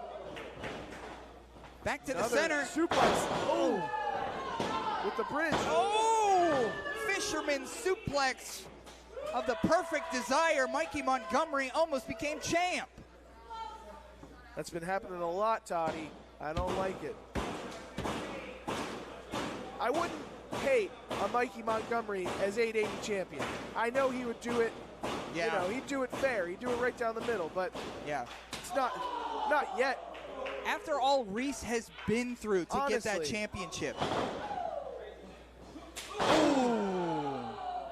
And you were right, Toddy, earlier when you said Reese hasn't lost a match. Yeah, since the original victory. Since finally breaking that losing streak.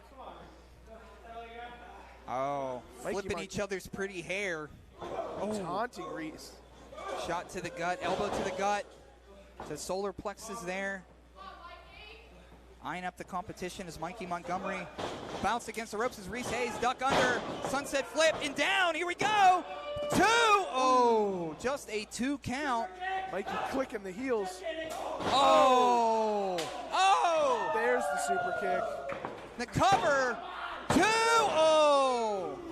Mikey Montgomery faking out amateur wrestler Reese Hayes, doing anything he can to make sure he walks out of here with the neon gold. But this crowd still behind Reese Hayes. Mikey is a crowd favorite most places he goes. Next, I think Mikey said, we're going to the top. It looks like they're going to the top. I don't know what for. Not for the best of Reese, I'm sure. I don't think it'll be good. Oh. What is... Oh! Trying a little enziguri of some sort or a kick to the head, flips around. Oh, blockbuster!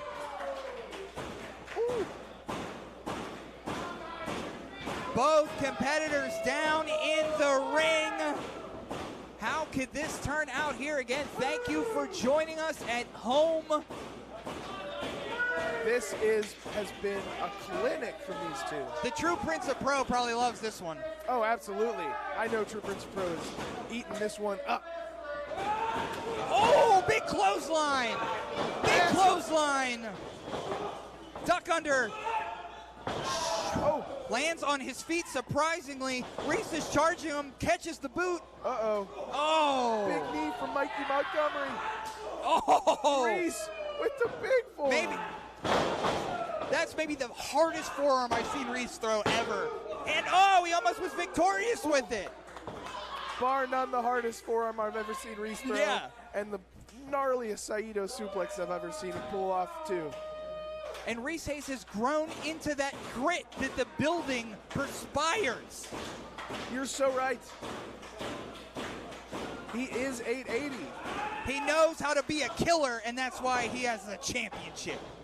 Looking for that German. Oh, duck under again. Whoa! Oh. Mikey throwing Reese out. Bombs away. Here comes the blonde blur. Oh! Oh, they're out on the floor now. Gonna go out on Dottie Block, I'm sure. Mikey Montgomery throws Reese back in because I think he knows this is an opportune time to see if he could get him here. Yeah, Mikey doesn't want to mess around. Oh! Big snap suplex. Oh, gosh. Oh, my gosh. If Mikey Montgomery hits this, I think we have a new champ. Elbow! Knock, knock, knock, knock, knock, knock, knock.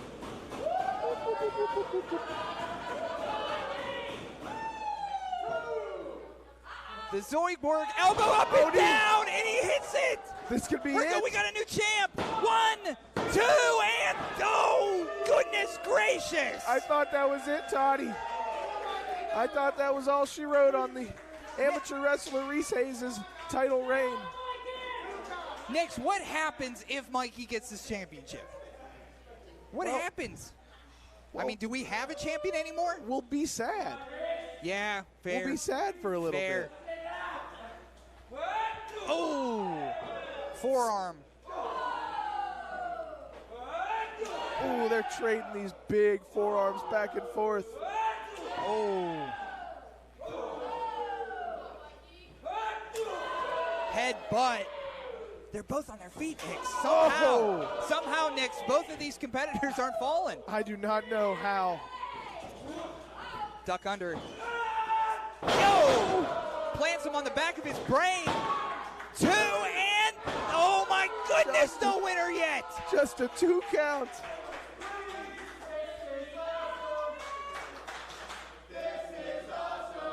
To be fair, yeah. Yeah. Yeah. Hard to agree with the audience here tonight. This match is killer. And honestly, whoever comes out of this match as the 880 champion, I'm not going to have a voice by the end of this. I'm not going to have a voice either. I don't think I have one right now. Up to the second rope is Reese Hayes. Mikey Montgomery sitting on the top turnbuckle. Back and forth action, slips under. Oh! Drops the head. No. Oh! Reese Hayes got stuck up there and then ate a kick to the mush. He's up on that top turnbuckle. I don't know that he knows where he is. Mikey Montgomery trying to get the crowd behind him. Oh, head scissors. That's what he was trying before, but it was blocked. That was crazy. Oh, no. He's going to put him away. Oh! This is it. New champ.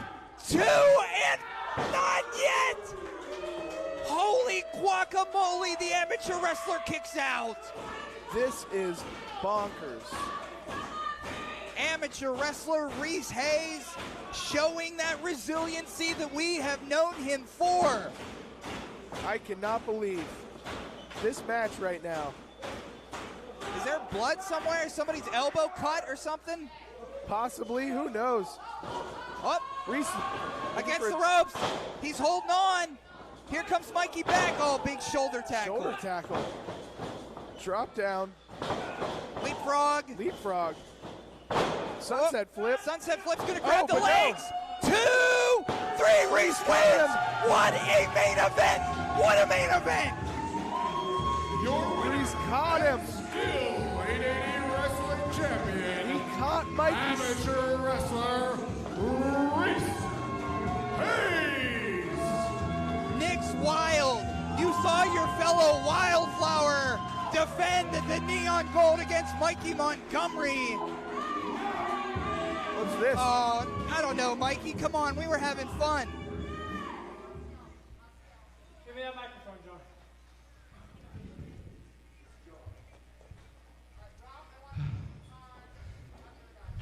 Reese, I'm going to drop a little bit of knowledge on you. Tonight was my first chance to have a match for a singles title. No way. Didn't know that. And honestly, Reese, a part of me thought it would be that much easier with you behind that title. I am so sorry to say that I was wrong. How about that? Love to hear that. You were smarter, you were faster, you were stronger than I expected you to be, and I will never make that mistake again, Reese. I cannot wait to go to the back and let MV know that this title is in good hands. Give it up for Reese Hayes. What a night. That was one of my favorite main events that we have had on Thursday night. Grind City. Who's a grinder? I'm a grinder. Show me grinders. If you're grinding, who's a grinder? I'm a grinder. Show me grinders. If you're grinding. If you want this, then come get it. See the plug and the outlet. Line with all the outfits. From the north to the south, always rocking all the fast shit. From the east to the west, independent represent screaming grinder. New empire aimed to inspire network. Think higher, unite with this power. I'm more, so we do more. Foundation is solid. CD, mag, radio, and more. So show me who's a grinder. I'm a grinder. Show me grinders. If you're grinding, who's a grinder? I'm a grinder. Show me grinders. If you're grinding.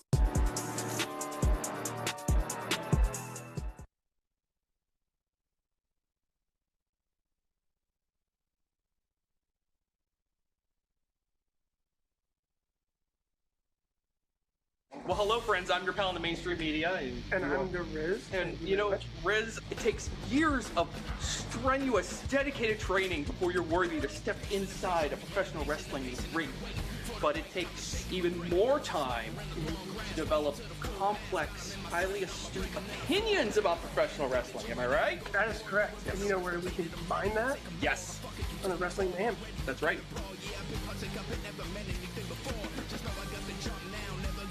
Sidekick Media Services. We are your sidekick in business for social media, video production, and more. Find out more at sidekickmediaservices.com. Okay. Hello, everyone. Dungeon Master Bearcat Keith Hott here. And previously, on Top Rope Tabletop, Shadowclaw defeated the horrible aboleth known as Girodon and claimed the water crystal. But victory may be short-lived, as soon as they got back to the mainland, Dahlia, the fortune-teller friend of theirs, and Avatar of the goddess Maestra, has informed them that there's trouble at the base where Lazar the Fire Giant lies. Is it him or something darker? The problem.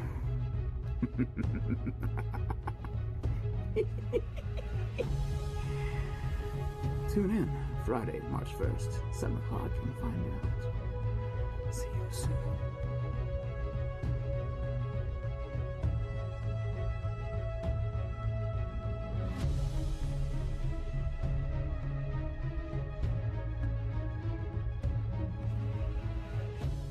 No, he was standing on the rooftop. Just like that. Just like that. Menacingly. But I know the DareableDog, a prodigy out of the AIW school in Cleveland, here in 1988, trying to make a name for himself against Giani and Rico, former 880 champion. Super cromulent and skilled wrestlers, the DareableDog. And here we go. Oh! With a strong kick to the gut. Will put all the skill in question, and immediately to the powerbomb. Dog slips out.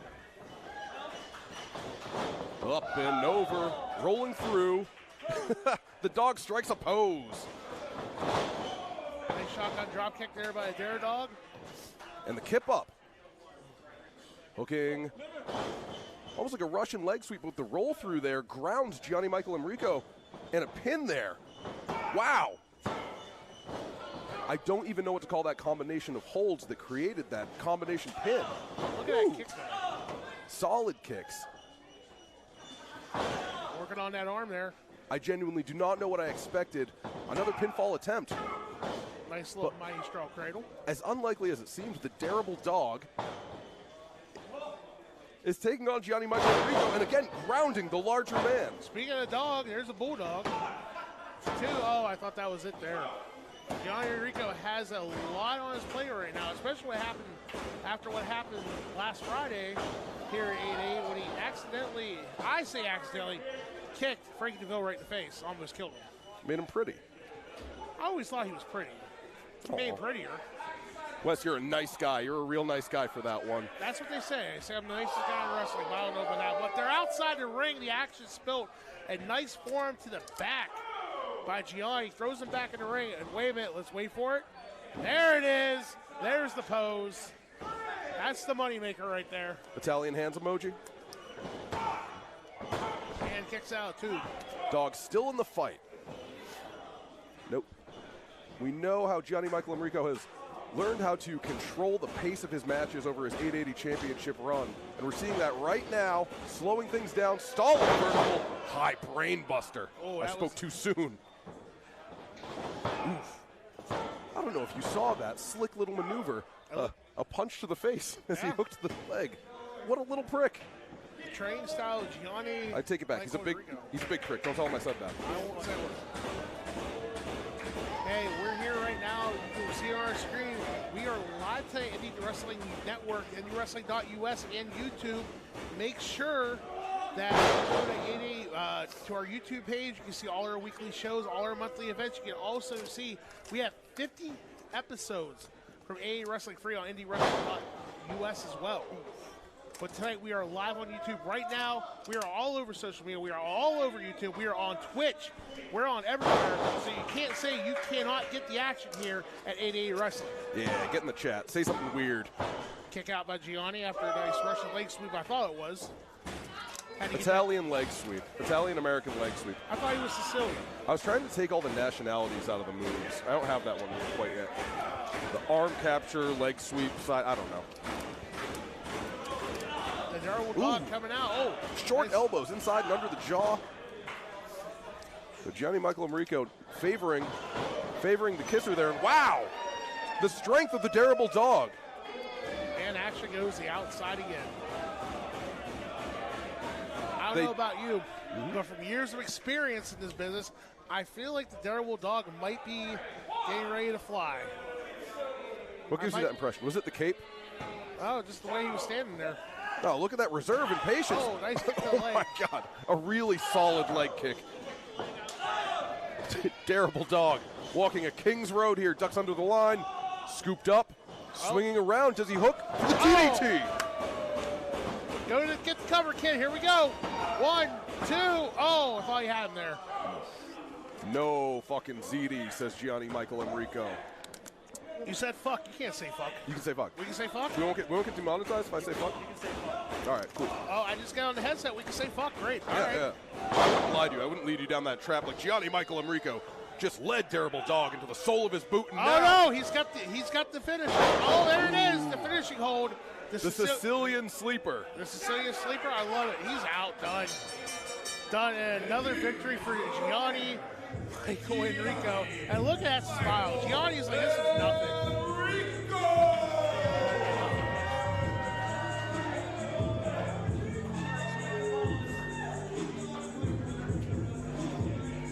You have to wonder.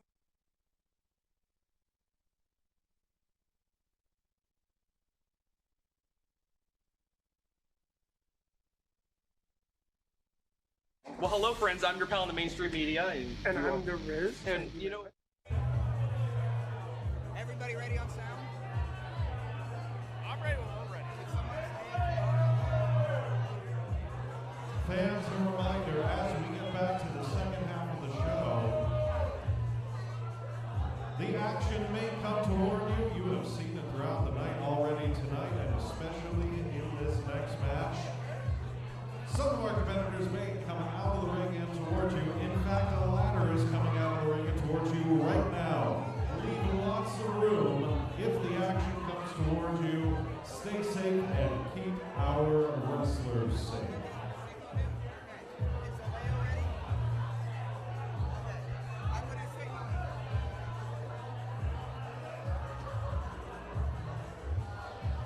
Two minutes.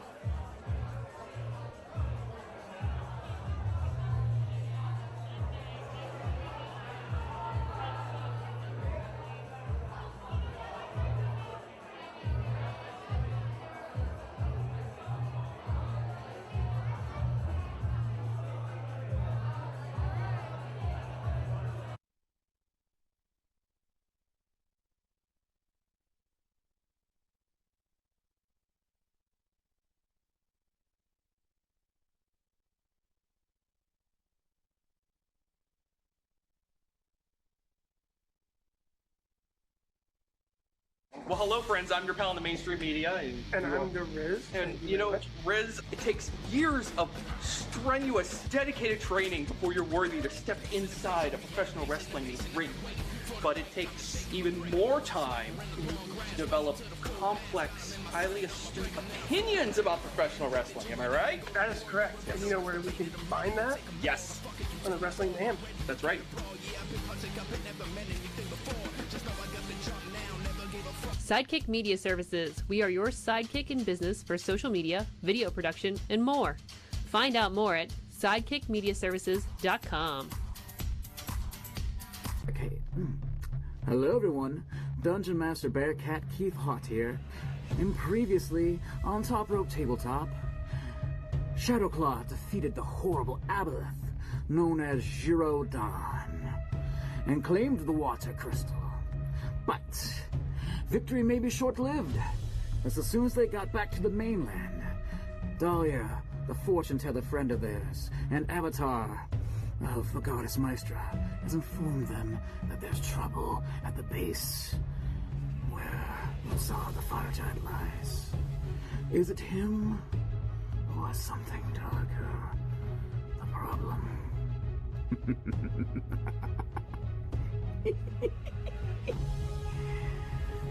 Tune in Friday, March 1st, 7 o'clock, and find out. See you soon.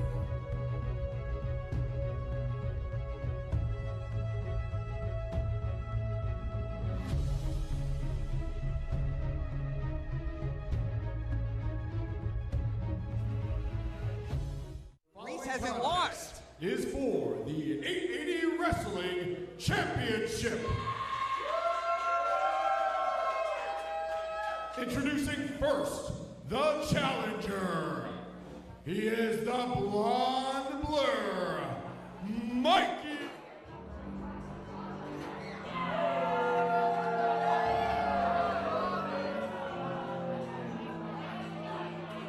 I guess we're back here. Are we live? We're live. And what's We are- live? We I'm are digging it the most. live. I'm not certain. Marcus Mann back with Toddy Tondera for our second half of Misconnections 2. Phew!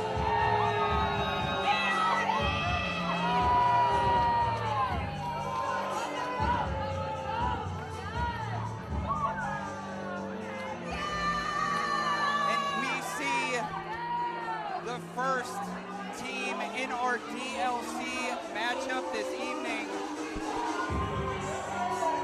David Lawless, Giani, Michael, and Rico. They are two of the 3 Dangerous Knights crew members. And if you're new to 880 Wrestling, both of these, and I put this in quotes, gentlemen have been 880 champion before. Tonight, they look for tag team gold, accompanied by Frank DeVille out there. Yeah, Frank DeVille is back, hoping to lead 2 former 880 champions to tag team gold, making them the first ever Grand Slam champions at 880. You can't have that until you got 2 titles, and now we got 2 titles. Lawless is already climbing the ladder. And our fans here on Dottie Block letting David Lawless know how they feel about him. And speaking about Grand Slam champions, we got a new no-ring title, so they got to win that. Well, they got to win that too. Yeah. Forgot about that. You got to keep up with the product. This man here, GME, was on the Wrestling Mayhem show. I hate to admit that, but Sidekick Media Services provided Wrestling Mayhem show with Giani, Michael, and Rico.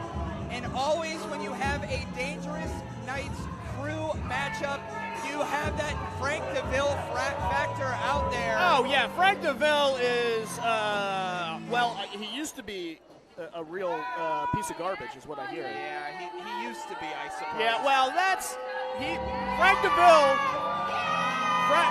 Boy, this crowd is very loud. I'm not going to lie to you. They are very, very loud. And no one likes the Dangerous Knights crew. The Dangerous Knights crew is as see-through as those new MLB pants. Yeah. And as you notice, GME looks a lot more like Frank than he does David Lawless. Now, he was under the tutelage of David Lawless, but more so Frank DeVille. So a different vibe to the 2024 Giani, Michael, and Rico. Well, yeah, and Giani, Mike, and Rico is a blue-chip competitor, former 880 champion. The sky is the limit for GME, but David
Wildeflowers are going to have gold around their waist, all of them. A big, big step up for that stable. And introducing our third team to the fray coming up. Yeah, it doesn't stop the action here. It's a 4-team battle.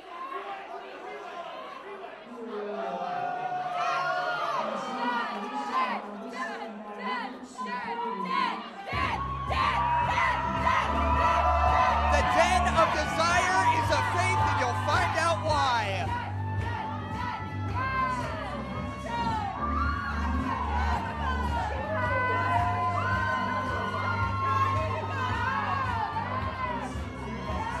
Marco Narciso, Blizz, Blake, accompanied by Honey Darling. The Den is on fire tonight, and it seems like the crowd is behind them. Yeah, you want to talk about momentum, Toddy. Den of Desire has found that momentum. They have found the crowd. They have found that pure spirit that 880 can bring out of people. And they, dare I say, might be the most popular group of athletes on the 880 roster right now. I think so. Marco in the purple top, Blizzy in the purple pants, and of course Honey Darling covered in blood. And if you're just joining us, we had a bloodbath, so much so that we literally had to get a new ring for the second half. So if you're watching on YouTube, Twitch, Caffeine TV, thanks. And here comes the champs.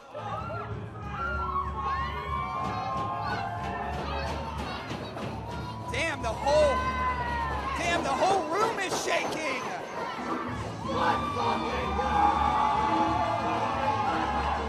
The Muay Thai maniac Casey War, Satan's favorite saint, Brandon St. James, a couple thumpers, drop the puck, let's get it going. The fourth line defending the 880 Tag Team Champions in this DLC matchup.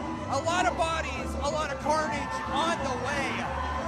And I gotta say, as much as the fourth line is showing a lot of confidence here, there has to be a little something missing when you walk out and you don't have those title belts around your waist. They are already hung up. They are already kind of out of the grasp of the fourth line. And you know what? I think that might benefit them because these are two individuals that work better in that underdog mentality. If they come in this match feeling like we're not champions, we got to earn our titles back again, that might give them a huge advantage. And these two scratch and claw for all three periods. So they are here to stay, walking to the ring a little lighter than usual as those tag straps, as you mentioned, Marcus, hang above the ring. And the only way to win this is get those tag titles down.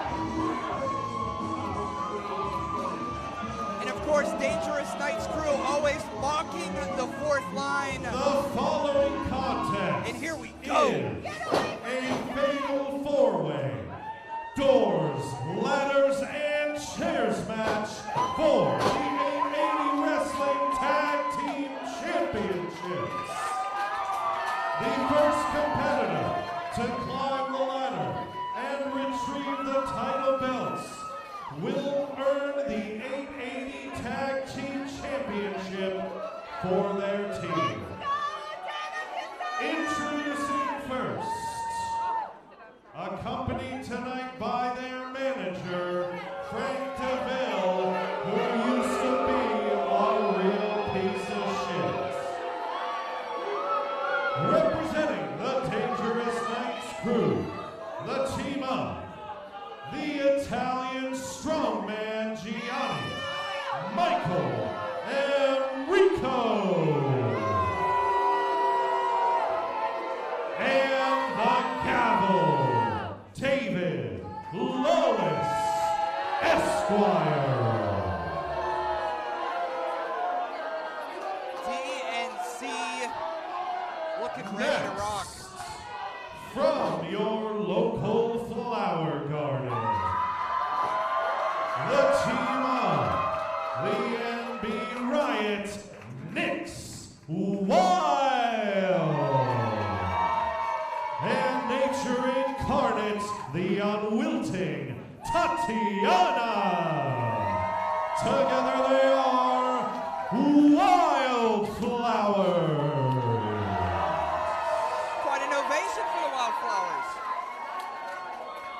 Team 2. Next, accompanied tonight by Honey Darling,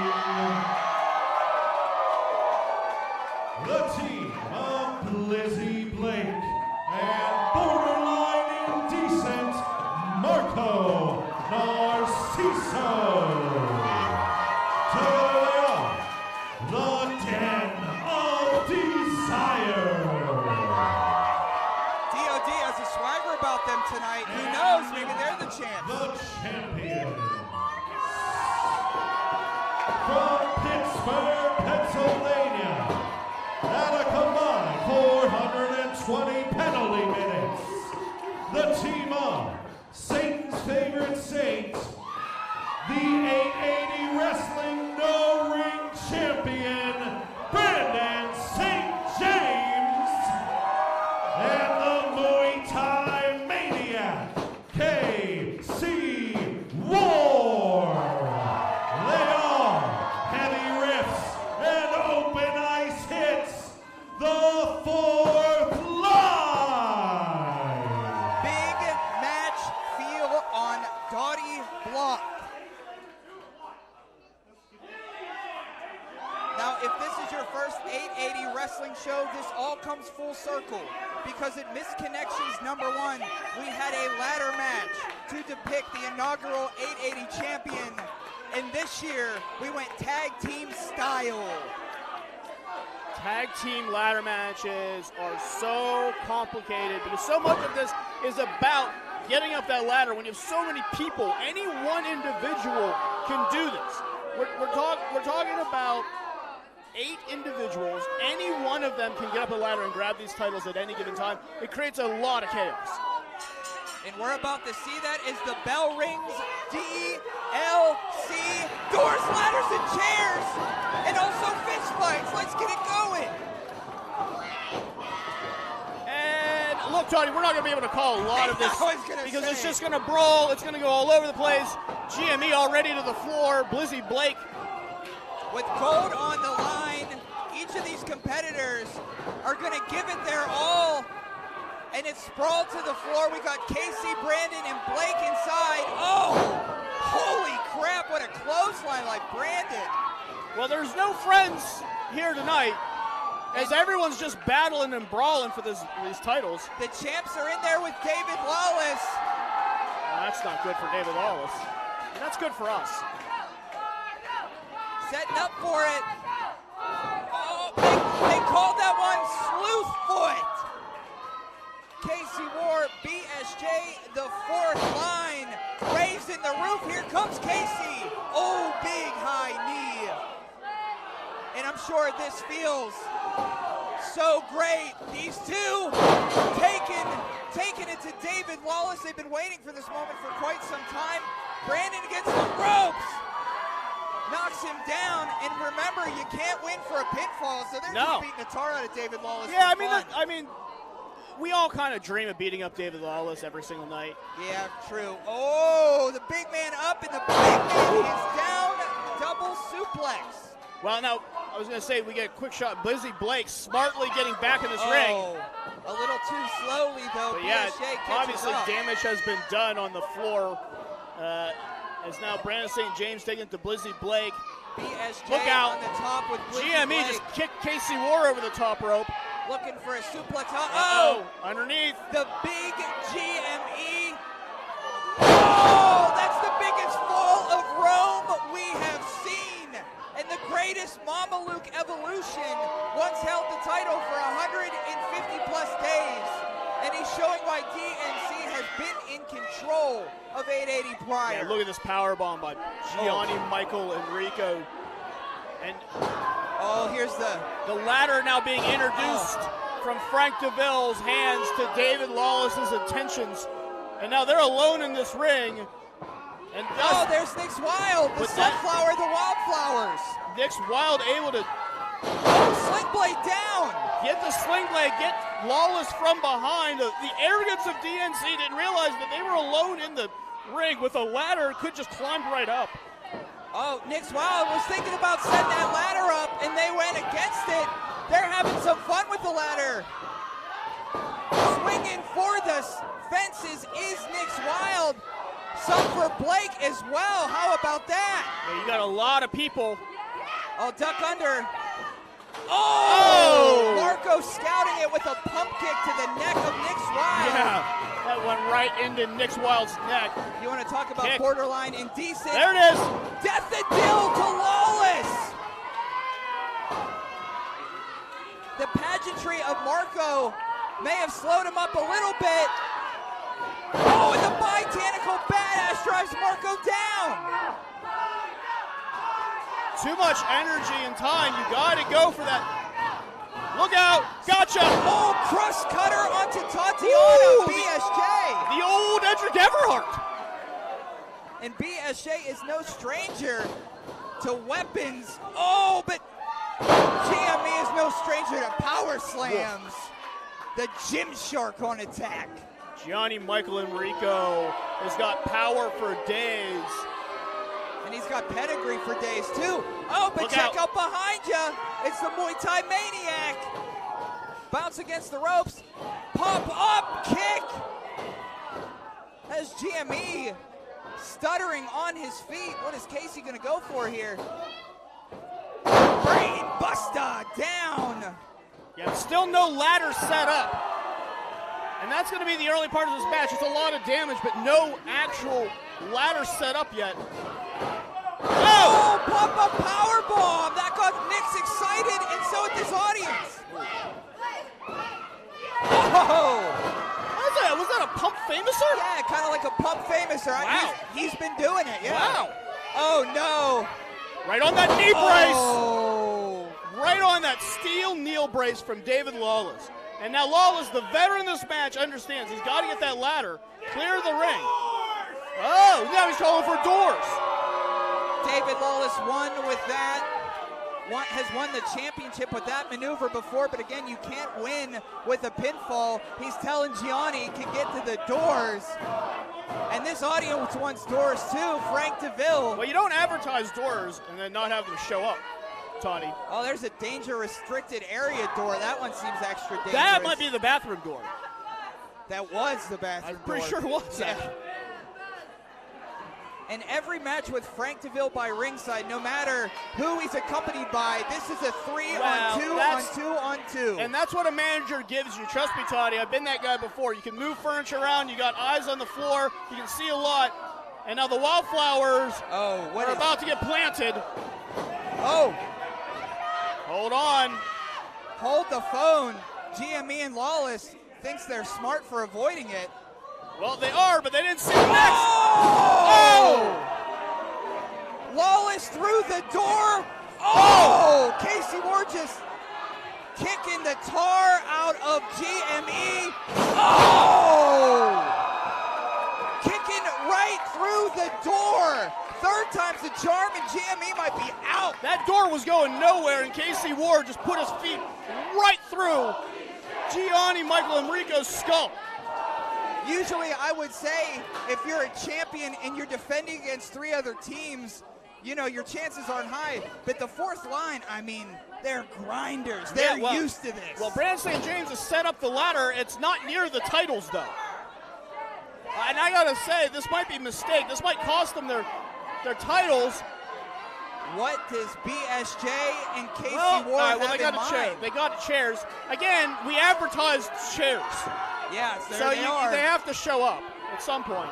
BSJ, the inaugural no-ring champion. This is just like his backyard. This is just another walk in the park for the fourth line.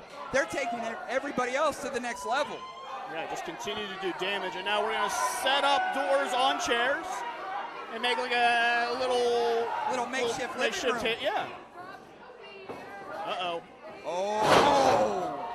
I thought they were just through the door there, and I think Nick's Wild did too. He just got caught. Well. And now Nick's Wild is getting laid out on that door. I don't like where Brandon St. James is going. I don't like the look at this at all. Nick's Wild from the Wildeflowers set up on that door. This BSJ. is very very, climbing up. very. We got. Oh no! Well, Tatiana's not going to let it happen. Oh, shot to the gut. Nick's Wild coming to Tatiana. Oh no! Oh! Well, knockout shot from Tatiana. Planted down is Brandon St. James. And I gotta say, that might have been a huge mistake, setting all that up, not climbing the ladder and getting the titles. May have just cost the fourth line their belts. As now Tatiana often directs traffic in the Wildeflowers, and that was a pivotal moment in Tatiana, the veteran. Oh, really helping Nick's Wild out here. It looks like it was going to be a KO for Nick's, but the Wildeflowers now on top.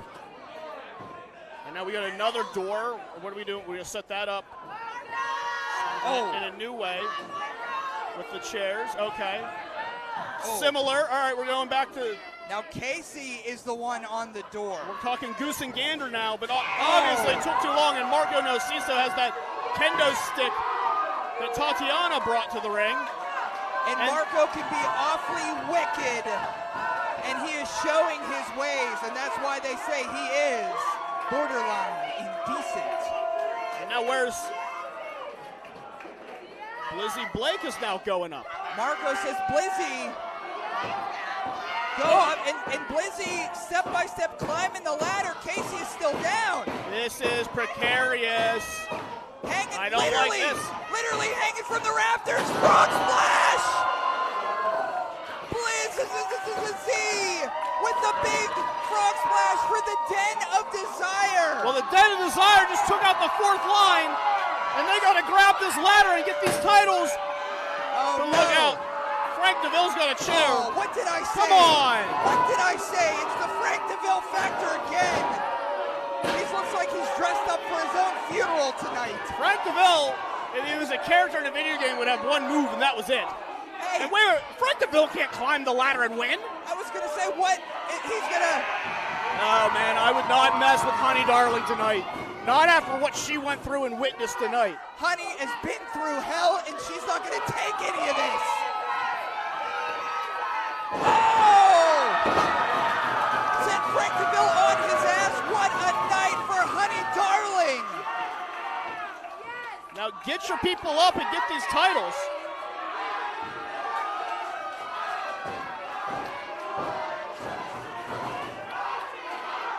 Honey Darling cheering on Blizzy Blake. She says, Blake, Blake's got to get up there and win it. Come on, Blake. Get this those is titles. the shot.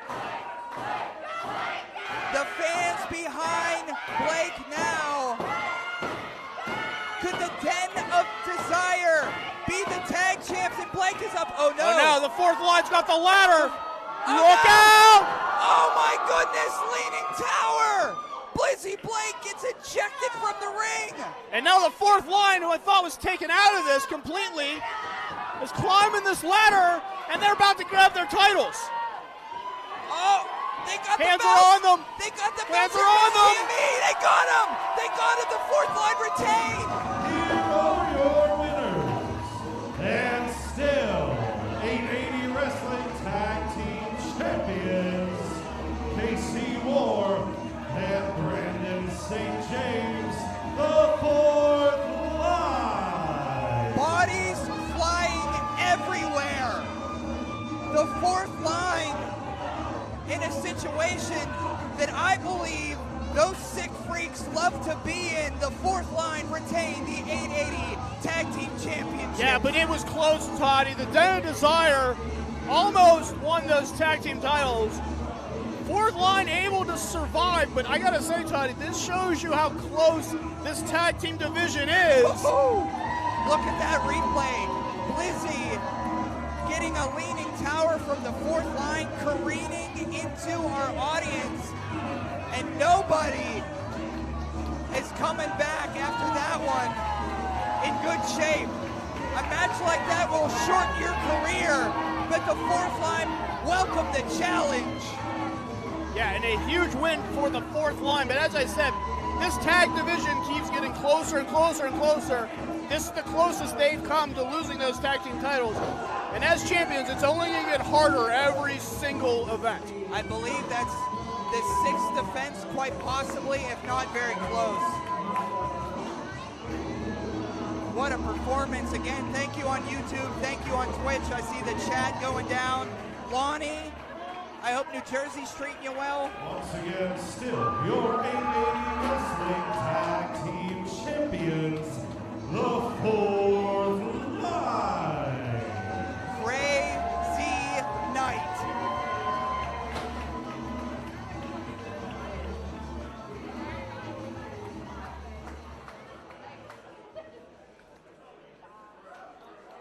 Well, Tony, I think we got to do a little cleanup because we got all doors, ladders, and chairs everywhere.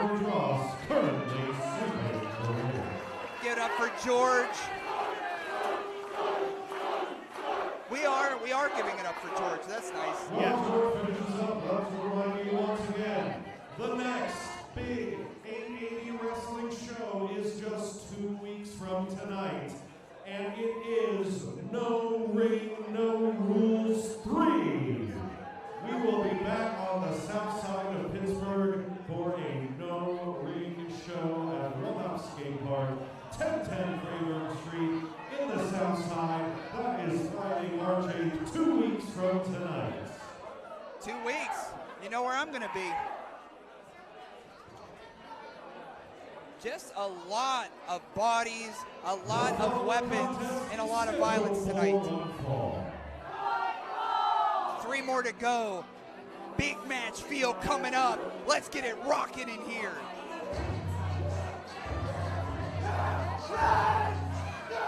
Introducing first, he hails from level 4. Tipping the scales at 50,000 megapixels. The Gigabyte Grizzly, Brohemoth. Coming up, we have a first-time matchup. The very hungry, very angry Gigabyte Grizzly, Big Brohemoth. A couple weeks ago, Brohemoth made a call-out. He wants this match. He's wanted this match for a long time. And tonight, he gets it. Ganon, Bro, on deck. Yeah, I mean, this is a call-out like none other. And I gotta say, when you call for a big shot, Ganon Jones Jr. might be the biggest that you can actually call. What a tough show tonight. Everybody's bringing it so far. Yeah, I mean, that's what this has happened over the last year. We've seen everyone from Pittsburgh legends and icons to the new trainees, every single time giving everything they can. Where in an event in Pittsburgh are you going to find a tag match like this and then a big match like this right after? From New Kensington, Pennsylvania,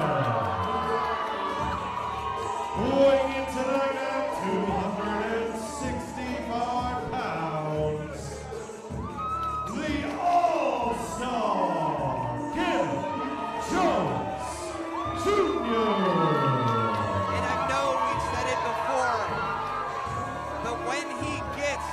From backstage, through the curtain, the look in his eye, the intensity he brings, he's a real dog. He's a dog, and he's ready to go. Ganon Jones Jr. is truly an all-star, and I don't think we've seen a player-coach quite like this since Jerry West. I mean, we're talking about a guy who's an MVP, an all-star, and a coach. It does it all out there at any given time. The best of the best. You talk about the best Pittsburgh has to offer. Ganon Jones Jr. has been that since day one. Since we saw him in training, since everyone took a look at this guy, they go, that's the next big thing in Pittsburgh. And he hasn't disappointed in any given moment. 2 big men squaring off a beef for the first time. And I get why Brohemoth would call out Ganon Jones Jr. because, look, here's an opportunity for Brohemoth. Ganon Jones Jr., for people in an 880 who don't understand, this is a guy who has made his mark on Pittsburgh in many, many different ways. It's not just that he and Duke Davis completely revolutionized tag team wrestling here in Pittsburgh, set a bar incredibly high for anyone in the city, higher than it's ever been. But this is a coach here at T2T who's continued to drive the conversation forward with 880 wrestling as well. This is a guy whose legacy will go down as one of the greatest ever in Pittsburgh, Pennsylvania. And it's very rare that Ganon stands across the ring from someone that can look him in the eye. Now, Bro is a big brawler. Ganon will always stay agile. He's technical, but they're both big dudes. They just do it a different way. Yeah, and I think Bro obviously brings that power and strength. Ganon is no slouch in that department, but Ganon has an ability to adjust on the fly like few other. I do think that Ganon has the most advantage, just because when you're the guy who's been called out, you can strategize and bring things a little more. Bro wants this match. Bro's a little more nervous, I think, for this match. Ganon, a big win over MV Young last month, trying to continue his winning ways. So far, it is tit for tat. Tell you what, there's two eyes don't leave one another. They're looking each other dead in the eye. Yeah, Ganon Jones Jr. is so smart in there, and Brohemoth. You can tell how much Bro wants this. He wants to prove something to Ganon and maybe our audience. And look, and maybe that over-aggression right now is definitely hurting him as Ganon Jones Jr. is taking control of the head, taking this match to the mat. Yeah, through that headlock takeover and then, rolling him up. But I will say that over-aggression, that aggression can come in handy later on in this matchup. So Brohemoth has got to continue to stay aggressive, stay big.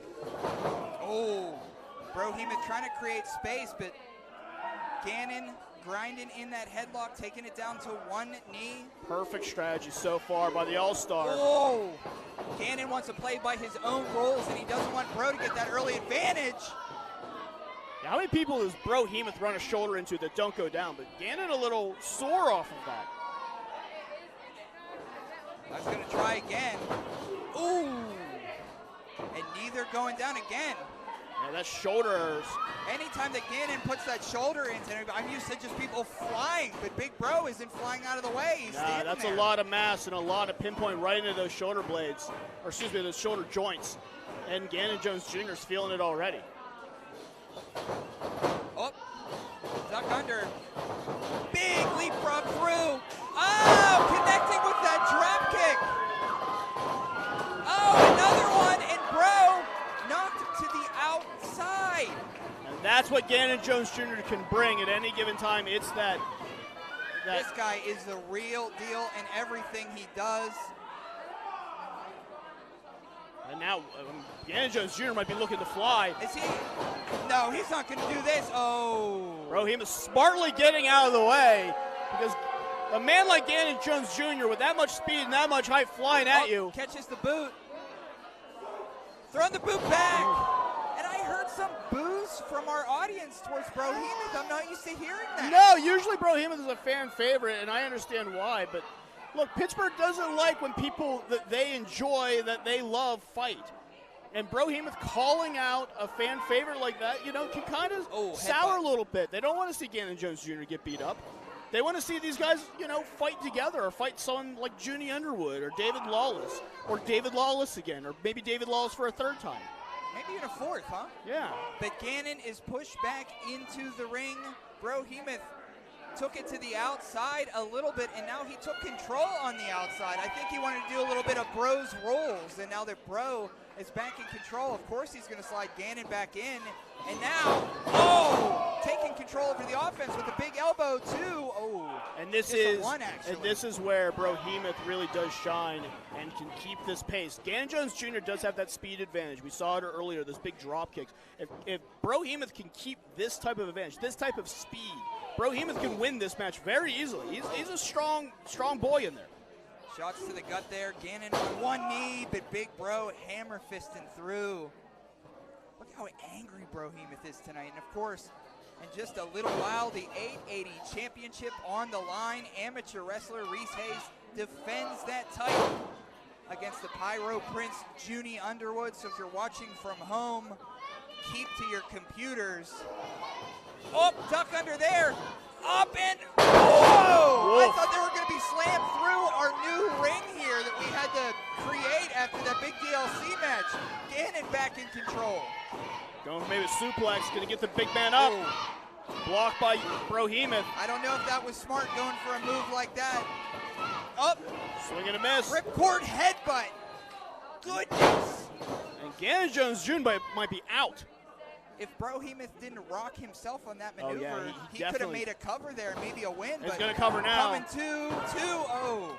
Yeah, not enough weight on the shoulders either. I don't think Brohemoth is all the way situated in his head, because that headbutt rocked himself as well. Eyeing up his prey, the big hungry bear, Brohemoth. Trying to make sure there are no misconnections when he's throwing those fists. Yeah, and I like the strategy from Brohemoth, saving energy and just throwing everything you got into a couple big shots. Now going low, going into that midsection. This is smart. I think he's trying to eject the air out of the lungs of big Ganon Jones Jr. I don't care how big you are or how much you work out. Everyone's organs work the same way. A shoulder into that section can do a lot of damage. Oh! I think he hit his top of his head. Oh, no, he didn't. Playing a little possum. You know, sometimes the bigger they are, the harder they fall, and we're seeing a little bit of that in this contest. Bro just stalking. Oh! Smartly keeping that space between them minimal, and using those big clotheslines. Just one of those would kill one of us. Oh yeah, trust me, I'm not taking any of that. Oh, duck through. Duck under on that one. Goes to the kidney. No, sit out. Go for a cover. 1, 2. Oh. Kind of like a scorpion death drop of sorts. Yeah, he kicked his legs all the way out and threw it. Went down as well. Tupac family firmly behind Bro. Everybody else. Yeah, we're starting to feel a little mixed crowd. Some Ganon, some Bros. Now maybe going back to that suplex again. No, going to the double underhook. And maybe going for that DDT. And we talked about that 880 championship before. A win in a big match like this, I don't know, it could pay some dividends later. I'm sure they both have gold in their mind. Yeah, big shots from Brohemoth to keep Ganon Jones Jr. from hitting that double arm DDT. Yeah, the ropes are looking just like they're going to keep him up here. Yeah. Bro on attack again. Against the ropes is Ganon. Back through it. Oh! Big boss man slam, sidewalk slam. 2-0. Again, not enough weight on those shoulders of Brohemoth on Ganon Jones Jr. Ganon Jones Jr. has been a singles champion, super indie champion, heavyweight champion, has had a lot of experience, but Brohemoth just able to muscle up Ganon Jones Jr. Just two big dudes going at it. Yeah, but again, you got to get the weight on the shoulders of a Ganon Jones Jr. if you want to win this matchup. An angry and frustrated Brohemoth eyeing up his prey in the center of the ring, and here he comes. Was looking for a pump kick, missed through. Blocked the double axe handle and a front forearm from Ganon. Whoa! Oh! A sit-out blue thunderbomb of sorts. Ganon is down. Bro doesn't know where he is. Yeah, and that space that happened off of that move, just the sheer size and torque of that Blue Thunder bomb created a huge amount of distance. I think saved Brohemoth in this match, because I think Ganon could have pinned Brohemoth off of that maneuver. And once again, they are both struggling to get to their feet. Ganon Jones Jr. versus Brohemoth here at MV Young's Misconnections 2.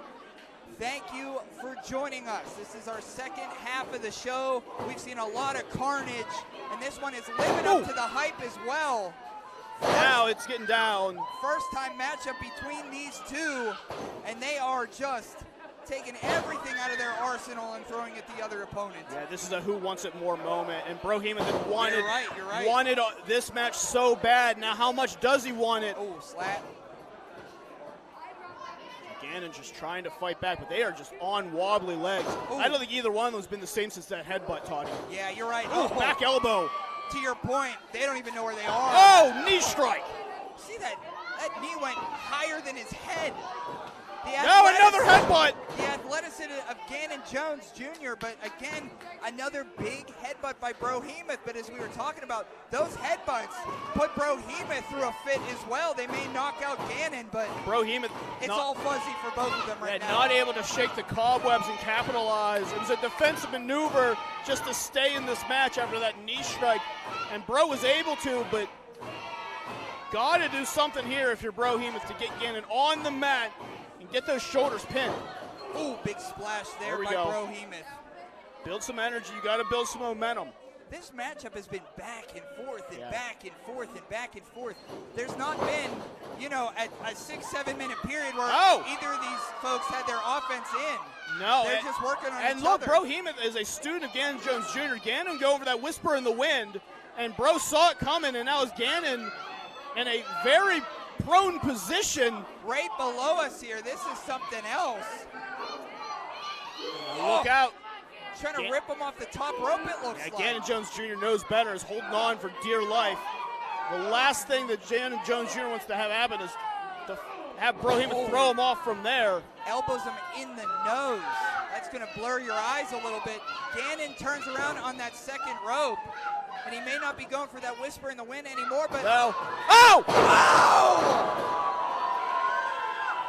Oh, Panama Sunrise from the man with the timeshares, Ganon Jones Jr. One of the biggest Panama Sunrises I've ever seen. There's that DDT. This might be it right now, Toddy. The cover, 2, and that's going to be it.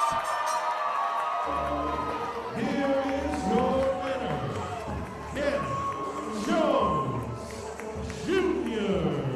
Ganon Jones Jr. with a big win over Big Brohemoth. Now, when you talk about the 880 championship, 2 big wins for Ganon Jones in a row. What does that mean for his title opportunity? I guess you have to wait for Thursday night fights to find out. Yeah, but right now it's all smiles for Ganon. Yeah, obviously this is what Ganon Jones Jr. loves. He loves the competition. He loves winning, but he loves feeling that tested, feeling like he's still on top of the world, and he is. But you got to give a lot of credit for Brohemoth, the man who called his shot, said, hey, I want the best, and gave the best his best, and I will say this, came very, very close to winning this matchup tonight. What a big, big man contest, living up to the hype. Brohemoth, Ganon Jones Jr., no misconnections here. I feel like there's got to be some respect between these Absolutely, two. and you can see it. Yep.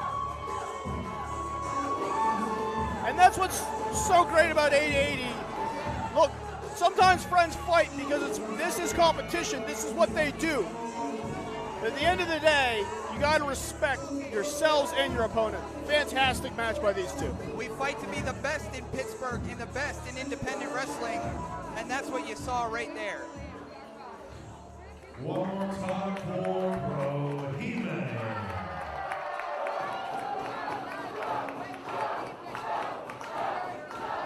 We've got 2 more contests left.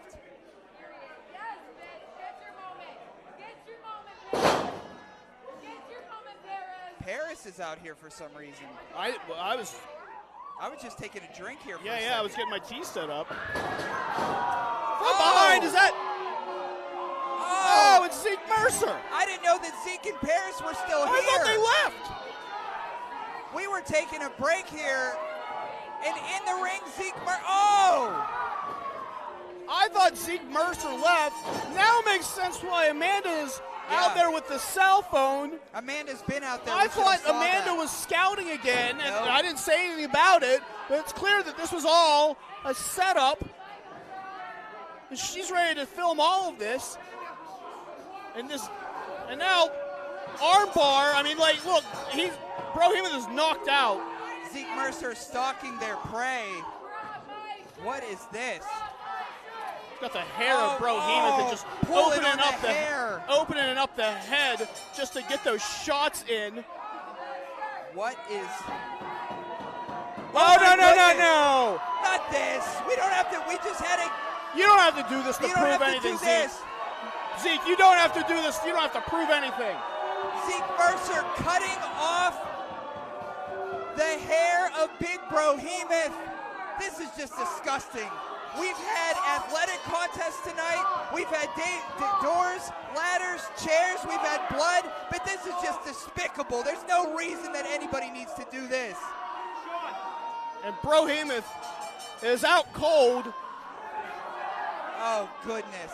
And just cutting off pieces of Brohemoth's hair. I hope Paris and Zeke are happy of themselves. They just ruined a good moment for us. For what? What's this prove for Zeke Mercer? What's this prove for Paris I don't know what it proves for either of them, but the Princess of 880 is quite happy. Yeah, well, she's going to wrap that hair into a new crown on her head. Sean Collier, God bless him, trying to break up everything. I wouldn't mess with Zeke Mercer, Sean. If you thought a pedigree from Joe Murphy was bad. We don't need to hear this. You are such a disappointment to your trainer, to the city, and more importantly, to yourself.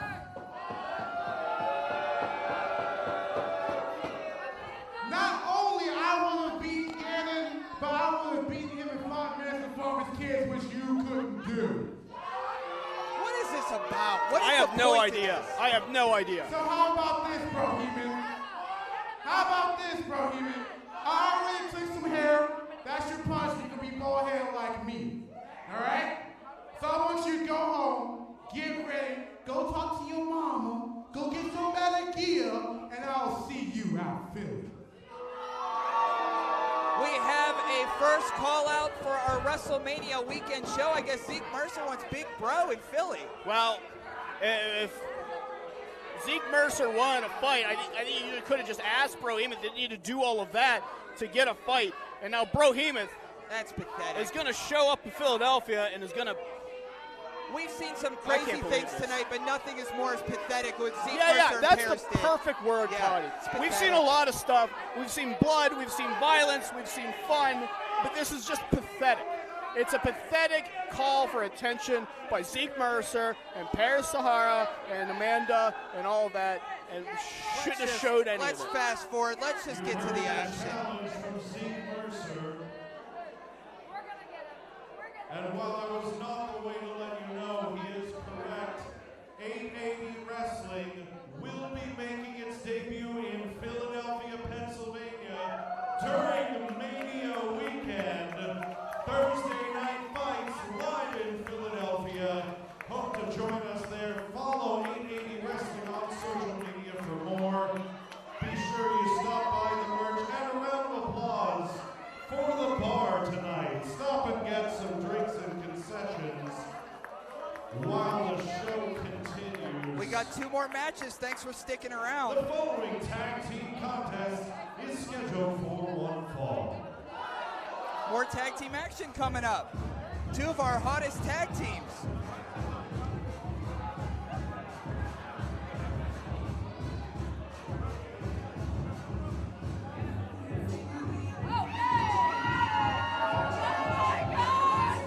Introducing first, coming to you straight off the catwalk, weighing in tonight at 48 karat gold, the team of Mr. Design, Tyler Klein, and the fashionista of pro wrestling, Kelvin Couture. Together they are the Runway. The Runway returning to 880 Wrestling, well decorated, number 100 in the PWI, and they look to keep their tag team momentum going this evening. I think they're objectively the highest ranked tag team in 880 history. Objectively. And their opponents. I don't know, was TME ranked higher? I didn't look at the list. I probably should. I should before I said that. Now someone's gonna have to correct me. Time to meow. From the toughest litter box in town, the team of the Stray Cat, Chaz D'Amato, and the Bearcat, Keith Haas. Together they are Catfight. From the toughest litter box in town? That's new. Jukin' and jiving their kitty booties, returning Keith Hott, Chaz D'Amato. It's time for a cat fight against the Runway. Chaz D'Amato and Keith Hott have had a little bit of a fight early on, battled with each other, found some mutual respect, and has now formed this tag team. And that's kind of how Keith Hott works. Keith Hott, if you fight Keith Hott tooth and nail, Keith Hott respects you. Keith Hott will team with you any day of the week. And a big welcome back for Keith Hott. I know they were under the weather a little bit, but this tag team of Catfight have really put themselves together. I mean, these two individuals a year ago did not know one another. And here at 880 Wrestling, they found each other, found tag team wrestling, and look, they're in there with the Runway. Yeah, look, and Keith Hott is a well-decorated tag team wrestler. Tag teams with Colin Delaney, Rainbow Tornado Explosion, Tony Johnson, Tyler Vox. Keith Hott has had a lot of different tag team partners, and obviously Remy LeVay, tag team champions as well. We could go on and on, but right now Calvin Couture says that's enough of that. Yeah, Keith Hott is a great tag team competitor. Now I will say the Runway is a great tag team. They exclusively wrestle as a tag team. Oh, Keith Hott, veteran. Oh, you want to talk about some kitty booty? Calvin Couture is a little embarrassed there. You don't see that on the catwalk. Now Mr. Design. Oh. Aggressive. Oh, chops to the butt. And of course, the Runway was a part of Big Gay Brunch 8 in Tampa against the Creeps. But right now, the only thing creeping them out is a big back scratch to Tyler Klein. And retreating back to Calvin. Catfight up on top right now. Smart. Tyler Klein really doesn't like it when you scratch his back. Whoa! Big toss over! Too aggressive, Calvin Couture. Right into it, and now Chaz and Keith. I gotta say, this tag team combination has built up a lot of momentum and a lot of chemistry real fast. They go for another back scratch? Off the second rope, and we got that cat scratch fever. Snapmare down. Oh, double headbutt combination on the Fashionista, 2, and just a 2 count. The Appalachian Cryptid working their magic on Calvin Couture into unfamiliar territory. Uppercut there. Classic Keith Hott combinations, just controlling the ring, keeping Calvin Couture on that side, and now using Chaz as a weapon. Oh, the audience wanted to see that kitty booty. Here's the cover. 2. Oh, just a 2 count. Now I often say Chaz D'Amato looks like a wrestler that you would see down in Georgia, down in the South. Wide shoulders, stocky hips. Oh, snapmare over. A real professional wrestler. Oh, absolutely. Oh, cover here. Big clothesline. Could that be it for Calvin in the Runway? No. Yeah, but it's found a kinship with Keith Hott, and I don't know where you would find another Keith Hott in this world. That's true. That's a true statement. Up on the back of Keith Hott. Up, blocked there. Oh, front punch shots. Maybe going for the elbow. Oh, there we go. A big elbow, and Tyler has seen enough of this. Tyler is going to come and enter himself in this match. And get maybe an elbow himself. Ooh, rolling up, and big elbow. Boy, I gotta say this, the Runway so far has been so aggressive on Catfight that it has hurt them. Yes. But now, Calvin Couture, maybe get a shot in. Sunset flip it. Look, Tyler Klein assisting. Oh! And ahead to the lower frontals of the Bearcat. No one saw that. It was a slingshot of Calvin Couture's melon into Keith Hott's smaller melon. Yeah. Oh! And here's the combination. Cover. 2. Oh. And this is why the Runway are 2 staples of tag team wrestling in the independents. Yeah. They've worked together for a long time. They have tricks that you haven't seen yet, and they pull them out all the time. When you're a tag team and you're on the road together, you're talking to each other every week, driving hours and hours and hours. These conversations happen. You learn so much about each other. Ooh. You learn where the other person wants to be, not where they're gonna be, but what they want to be. And then you position your opponent where they want them. You cannot substitute time and experience in this business. You just can't do it. No matter how good you are, you can't do it. And Keith Hott is a great tag team competitor, and Chaz D'Amato also has filled out in this team very, very well. But this is what an experienced team can bring you. And once the Runway starts cooking like they are, you see the confidence in them. Double elbow there. Oh. There we go. Combo river. Stack. 2. Oh, smart pin by Tyler Klein, putting all of Keith's weight up on those shoulders. Just stacked Keith Hott. That Kurt Hennig neck snap with a modified lower blockbuster. But Keith Hott has no quit. Well, the power of Meow has found Dottie Block chanting it, but chopping down the tree is Calvin Katorin. Oh, now a little show for us, I suppose.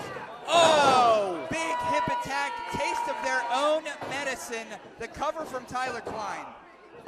Just a 2 count. Again, trying to get all that weight in the shoulders. Tyler Klein is an expert when it comes to finding ways to get victories. Does the little things very, very well. And now keeping Tyler Klein in and out with Calvin Couture, keeping fresh. Keeping their opponent in their opponent's enemy territory, which is their own territory. Very smart there. Yeah, trying to pull Keith off the ropes, but Keith has that right hand grabbing on that top rope. Can't go anywhere. Up reversal. Back body drop. No, sunset flip. Oh, you don't want to be here. You don't want to be here. Boom. Bearcat bumper. And now Chaz D'Amato needs to make this tag, and Calvin Couture needs to get out of New Ken. You can feel that momentum shift in the room. Keith Hott reaching for a tag. In comes the fresh Tyler Klein. Oh. Tyler Klein smartly stops the tag from happening, knocks off Chaz D'Amato. Cut off at the pass. Just goes right back to work on Keith Hott. Smart maneuver. And now they're trying to suplex Keith Hott. That's an ask. That's an ask for anyone. Oh, an ask with a K. Yeah, with a K. With a That's K. an ask. Trying to lift up Keith Hott. Might need more than one person for this. Well, like they heard you, the Runway. Oh, may need more than 2 people for this. Trying to operate in tandem. Jeez! What power from the Bearcat. Now there is no fresh competitor in the Runway. They're both down. Chaz, hot to trot on here on the apron, and the Bearcat comes over, and here comes the Stray Cat out of the alley into the ring, ducking under. Oh, big double clothesline. And the momentum is all in the Stray Cat's corner now. Ooh. Oh, booty for you. Booty for you. Strutting his stuff, and again, we still have the main event left. 2. Oh, diving. Calvin Couture just saved the matchup. Jeez, if Catfight is able to beat the Runway, I would register that as a pretty big upset. It's been. I would say so. I think they moved to 99, don't they? Yeah. Up, blocking there. Oh, Enziguri. Up, oh, atomic drop. And now again, setting up the Stray Cat exactly where they want him. Oh, up and down. Rolled up here. 2. Oh. Keith Hott able to break that up. That stacked heart attack. And Tyler Klein getting frustrated. It's going to really break down now. The Runway really thought they had it with that one. They're going to pull out all the stops, all 4 competitors in the ring. Oh, reversal, bounce against the ropes. Oh, big double clothesline from Catfight. And Catfight's not just having the momentum, they got an adrenaline surge. And this might be it. We might be going home. Oh. If you were looking for your forever home, this might be it, because Keith Hott's going up. Bounce against the rope. Oh, Calvin grabbed. Going for the kitty booty. Calvin grabbed Chaz, pulled Chaz outside. Oh, I thought Keith Hott was going up for that big splash. Keith Hott, Tyler Klein left in the ring here. But Chaz got thrown to the outside. Oh, tried Keith for Hott. the Lobo, but caught. Uh-oh. Tyler's in a little bit of trouble here. Keith Hott putting the boot down smartly. Because... Uh-oh, look behind you. Oh. Headbutt. Headbutt. Mr. Design being double teamed here. Up and down. This is pure power. Pure power. 2. That's it. Catfight's going to win with an upset. Here are your winners, Chaz D'Amato and Keith Hott, Catfight. Chaz D'Amato, Keith Hott, Catfight victorious at 880 Misconnections. And I gotta think, that is the biggest win of their tag team careers to knock off the veterans, the Runway. What a match. Yeah, look, Keith Hott, as I said, a tag team specialist, knows what they're doing in there. And Keith Hott and Chaz D'Amato have found a way to work together to communicate and see these massive headbutts from Keith and Chaz, and then this just pure power lift up spine buster. I don't know if they got a name for that. They got to come up with something. Knocking all the air out of Tyler Klein. It's good to see Catfight happy. Great to see Keith Hott healthy. Look, yeah, they're a tag team that picked up a win tonight. Maybe a tag team title shot. Who's to say? Well, Not Marcus, me. Not here me. we go. It's time. Last call for the 50-50 raffle. It is time. Is it time for the 50-50? Yeah, that's what I mean. There's nothing else. I've just been informed that there are only 2 White Claws left in the building. Ooh. Get them while you That's what can. Catfight does. They'll sell out the White Claws for you. Yeah. The following is the main event of the evening, and it is for the M80 Championship. Big exhale. Everybody, YouTube, Twitch, Caffeine TV, this is what we're all here for. Juni, Reese, 880 Championship, 880 Misconnections.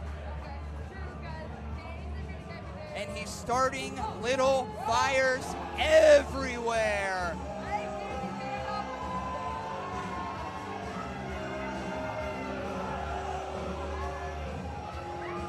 This crowd isn't too thrilled with Juni Underwood. We talk about Juni Underwood. This is a guy who, as you've talked about, likes to go wherever, whenever, doesn't find anywhere that's a home base, continues to just roam around the country and upset people. But I gotta say, Todd, it feels like 880 is becoming a home for Juni Underwood. As much as I don't think he wants to admit it, as much as his past wants to keep him from that, the longer he stays and the more he does that, he could be 880 champion.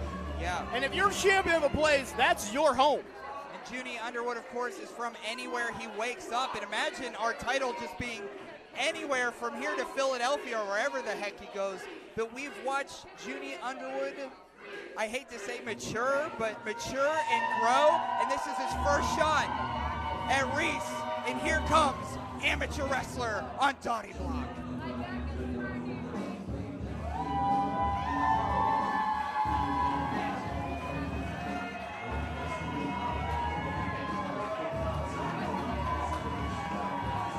Amateur wrestler Reese Hayes said that he wants to be a fighting champion. He welcomes all comers. He defends that belt on as many Thursday night fights as he can. He's been in there with Keith Hott. He's been in there with an Angelo Carter. He's been in there with Envy Young. And tonight, the Pyro Prince tries to set fire to Reese's singles career. Yeah, and we saw at the last Fridays on 5th event, Juni attacked Reese Hayes in order to, force his way into that. I don't think Juni needed to do that. I think if Juni just would have walked out and said, you and me, Misconnections, let's go, Reese Hayes would have said, absolutely, let's do it. I don't think that this needed to happen, but it has, no pun intended, little bit of a fire inside Reese Hayes. Last month here, Reese Hayes victorious over Angelo Carter. What a nice moment. Then he was attacked. From wherever he wakes up, weighing in at he's not really sure, the Pyro Prince, Juni Underwood.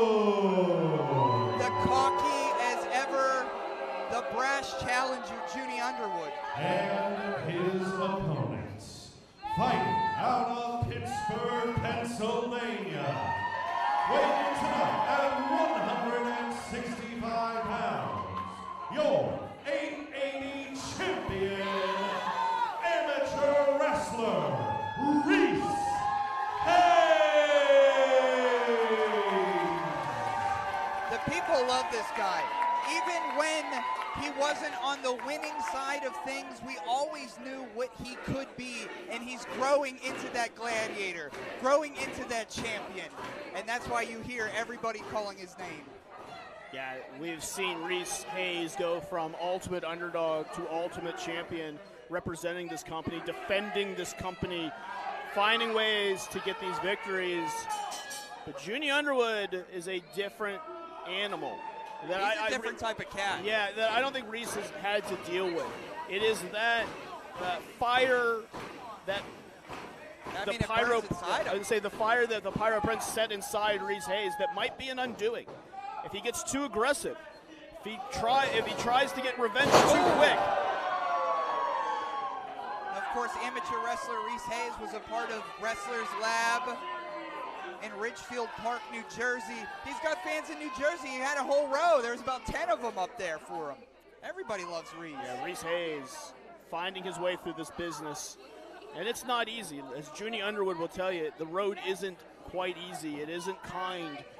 And Reese Hayes able to keep that attitude, able to stay who he is through all of that. But I think he's got a divining rod that brings him back to 880, this home base of his. 880 wrestling is not an easy place to be top dog. Not at all. Mean, it's DIY here. It's very gritty. It is a lot of what have you done for me lately. Yeah. Because Reese Hayes was the ultimate babyface, but tonight we saw Jack Pollock bleed everywhere. People are going to remember that. We saw Ganon Jones Jr. It's a memorable we night saw all around. We saw the fourth line with the tag team title win. It is, what can you do tomorrow? What can you do the week after? And Reese Hayes is doing it every Thursday, coming out, putting up those wins, putting up those battles, and I think that's why the people are staying with him. Now, if you are new to 880 wrestling, unfortunately, Reese's career started out on a long losing streak. On the other end of that, it's been win after win until he accomplished the title. He's now held the title and been defending the title. Reese's only pinfall loss since his losing streak was because of Juni Underwood. Well, and right now, Juni's trying to take that title away from Reese. Look at this, huh? Well, Reese Hayes, you know, has a little bit to prove in his own eyes, I think. Not in anyone else's eyes. You know, we're talking about the guy in Juni Underwood that went toe-to-toe with MV Young in MV Young's territory, the king of Pittsburgh battles that they had. And Reese Hayes wants to make sure that, you know, he's still talked about in those conversations too. Just because you're the champion doesn't mean everyone views you as a top dog. Oh, shoulder to shoulder. Yeah, amateur wrestler Reese Hayes wants to be the best, and he knows to be the best, you got to beat the best. Yeah, and you got to hang in there in different ways and different styles. Whoa, flying over the top there. Ducked through by Underwood, trip up, smart move. Oh, sliding through. What is he doing? Innovative. Oh, God. Oh, God. It's reverse Razor's Edge. Oh, God. I had to close my eyes. I think his head was driven into that post. Yeah, face and teeth first, right into those posts. And that square corner. Now up here, I see the Wildeflowers looking on. And now dragging Reese's face across the canvas and right into the stairs. Juni Underwood found his opening. He always does, and he's going to make use of it now. Innovative offense. Juni Underwood keeps coming in each event and does something different and unique, like a young Chris Canyon. Finds ways to do something you've never seen before. Juni Underwood took it to the outside to dispatch Reese Hayes, and now fully under control is the Pyro Prince. Now, one of his first battles here at 880 Wrestling, he came from afar, he arrived on our doorstep, and the next thing we know, he's got a t-shirt of him kicking in the face of MV Young. How do you like that? Yeah. That was his first strike at us. He is someone who, to the detriment of himself sometimes, revels in this. revels in the hatred. Right now he is. Absolutely. Oh, boot to the face. And here comes Juni again. The back elbow blocked there by Reese Hayes. Juni's coming again. Oh, springing into that turnbuckle. Big uppercut. And then this is the fire that I think was missing out of a young Reese Hayes. During that losing streak, this is what we didn't see. This type of fire, this type of aggression. Well, when you hang out with the Steel City Killers, eventually we're going to get it out of you. Oh! Big double stomp through. And now I know Reese is going to the apron. What is he trying here? What's he doing here? Up and in. Shades of Eddie Guerrero. Oh, just a 1 count. Of course, Juni Underwood, trained by Cheeseburger, trained by Speedball Mike Bailey. He's built for the long haul.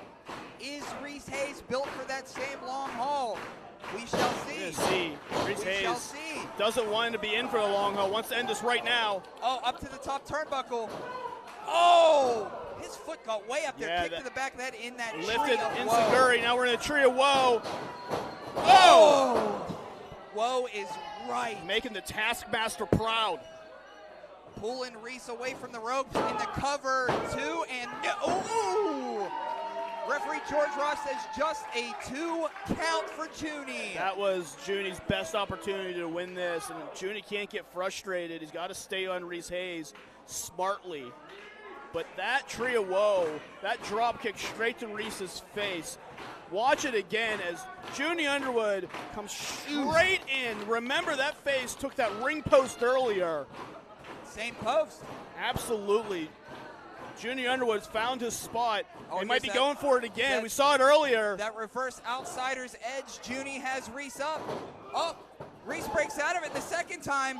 And are we going to dial it up? Oh! No, Juni able to shake the rope a little bit too. Reese Hayes was definitely shaken up. Now another shot. They've really had each other scouted. They really wanted do. this. Oh, Reese Hayes trying to get Juni to the floor. On the apron? Oh, they're both precariously on the apron, exchanging forearms. This is the champion and the challenger. Not a lot of room here. One slip-up could be the end of this match for either individual right now. We've seen a lot of splats outside. Will this be one of them? All for the 880 neon gold here at Misconnections. Oh, catching that foot. Oh! You want to talk about shades of MV Young? Yeah, kicking the rope. And now going for the DT! Oh. Go ahead and check on Reese. I think that could be it. Yes, driven face first into the apron, and Reese Hayes hasn't moved. Look how his leg is hanging over. Reese hasn't moved. That DDT just straight down on the apron.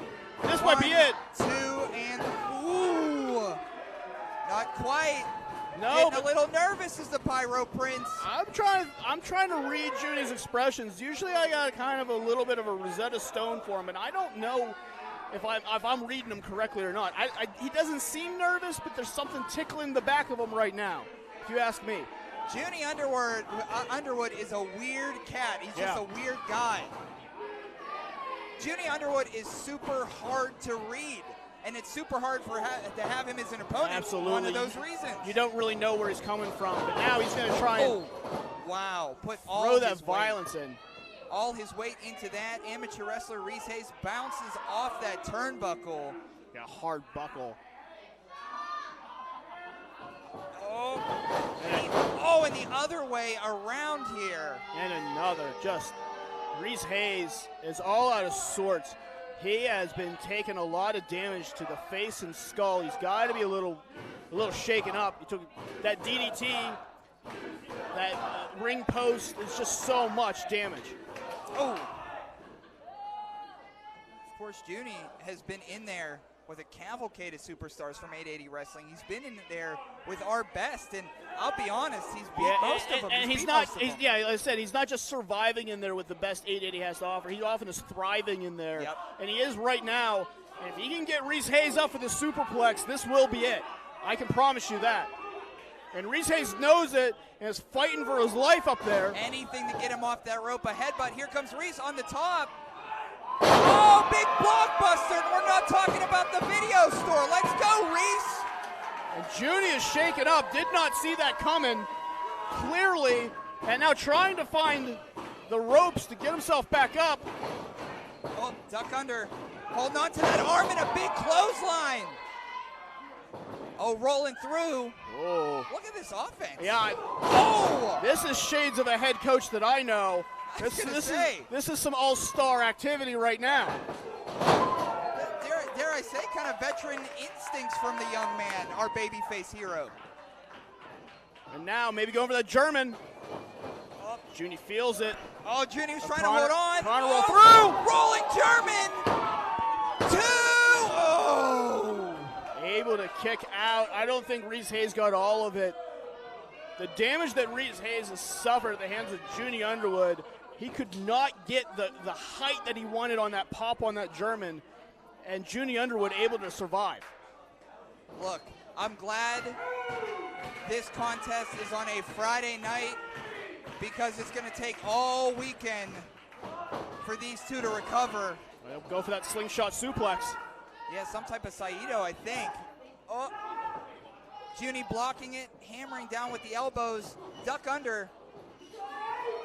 Oh, flipping around, landing on his feet, push against the ropes. Oh, we're gonna dial it up. 4, 1, 2, all the way from Pittsburgh is amateur wrestler Reese Hayes. On the top. Oh, big crossbody. Oh, Juni rolls over. Rolls through. Oh, he's gonna grab him. Nope, slipped out the back. Jeez, reversal after reversal. Oh! What a kick! They are, each of them are struggling to maintain an advantage over the other. So many reversals. And now going back to that well again. Gonna try and launch Reese Hayes back into that turnbuckle one more time. No, no, oh! Oh! Out cold. Oh, God, no. 2 and 3. Oh! And now Juni Underwood's actually surprised. I think Juni Underwood thought that was it. And he's now staying on Reese Hayes because he knows he's got the advantage. 2.8, 2.9. We almost had a new champion. Oh! Lighten that fuse. And we've seen Juni win with this before. And it, oh! Juni not so successful. That power bomb was the exact move that Juni was able to get a victory on Reese before. Not tonight here at Misconnections. Maybe going for it again. You hear the rumble of our audience. Another power bomb, this time rolling through. Oh, no. It's really an eye it up. Down the scope of a gun to his forehead. Oh! That pyrotechnique. Big shot. And Reese Hayes rolls out all the way. Oh, my God. Too much speed. I think by instinct, amateur wrestler Reese Hayes rolled out of the ring. If he stayed in the ring, Juni would have been the holder of the neon gold. But instinct alone forced Reese out. Juni Underwood came with too much speed, too much power, and he needed Reese Hayes right out of the ring. He wanted to knock him out so bad, he knocked him all the way out of the ring, and now he might have cost himself the title. Throwing Reese Hayes. Got to get Reese in. You got to move faster than this, Juni. Oh, he's ripping off. Taking off the gauntlets. The gauntlets are down. Reese struggling to get up. I think that was going to be the knockout blow, but those cross faces on Reese Hayes. Again, he worked on that face the entire match. Those shots to the ring post, drop kick to the face, went to the apron. What a sick freak Juni Underwood is. Oh. A shot to the back of the head, but Reese Hayes keeps getting up. I'm sure. Oh, listen to him. Trying to go for that power bomb again. Not so fast this time. Reversal, backslide. Down, backslide. 2. Oh, he got him. He did it again. He did it again. Here is your winner, and still 880 champion, amateur wrestler amateur wrestler Reese Hayes continues to pull out victories any chance and any time he can. A backslide, gets the neon gold back around amateur wrestler Reese Hayes' waist, and Juni is beside himself in the ring. Yeah, Juni had an opportunity to finish off Reese Hayes, but Reese Hayes able to just quickly pin Juni Underwood's wrestling. shoulders right down. That's a full 3 count. And Reese Hayes able to hold on for one more day. Let's see what next week has to offer, because Reese Hayes ain't gonna stop now. I think Reese Hayes is out in Dottie Block. And still 880 champion, amateur wrestler Reese Hayes. Amateur wrestler Reese Hayes resting on Dottie Block with the 880 championship. Marcus, what an evening. Fans, thank you for joining us for MV Young's Misconnections 2. Make sure you're with us in 2 weeks, brother. Yes, this was Marcus Man. I am Toddy Tondera. Thank you for joining us for 880 Misconnections. Get roached.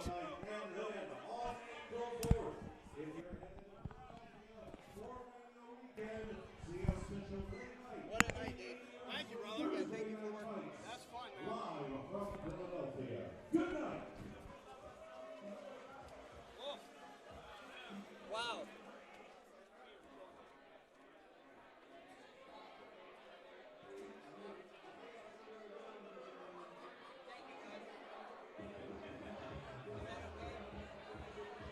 Folks, the bar and merch stand are still open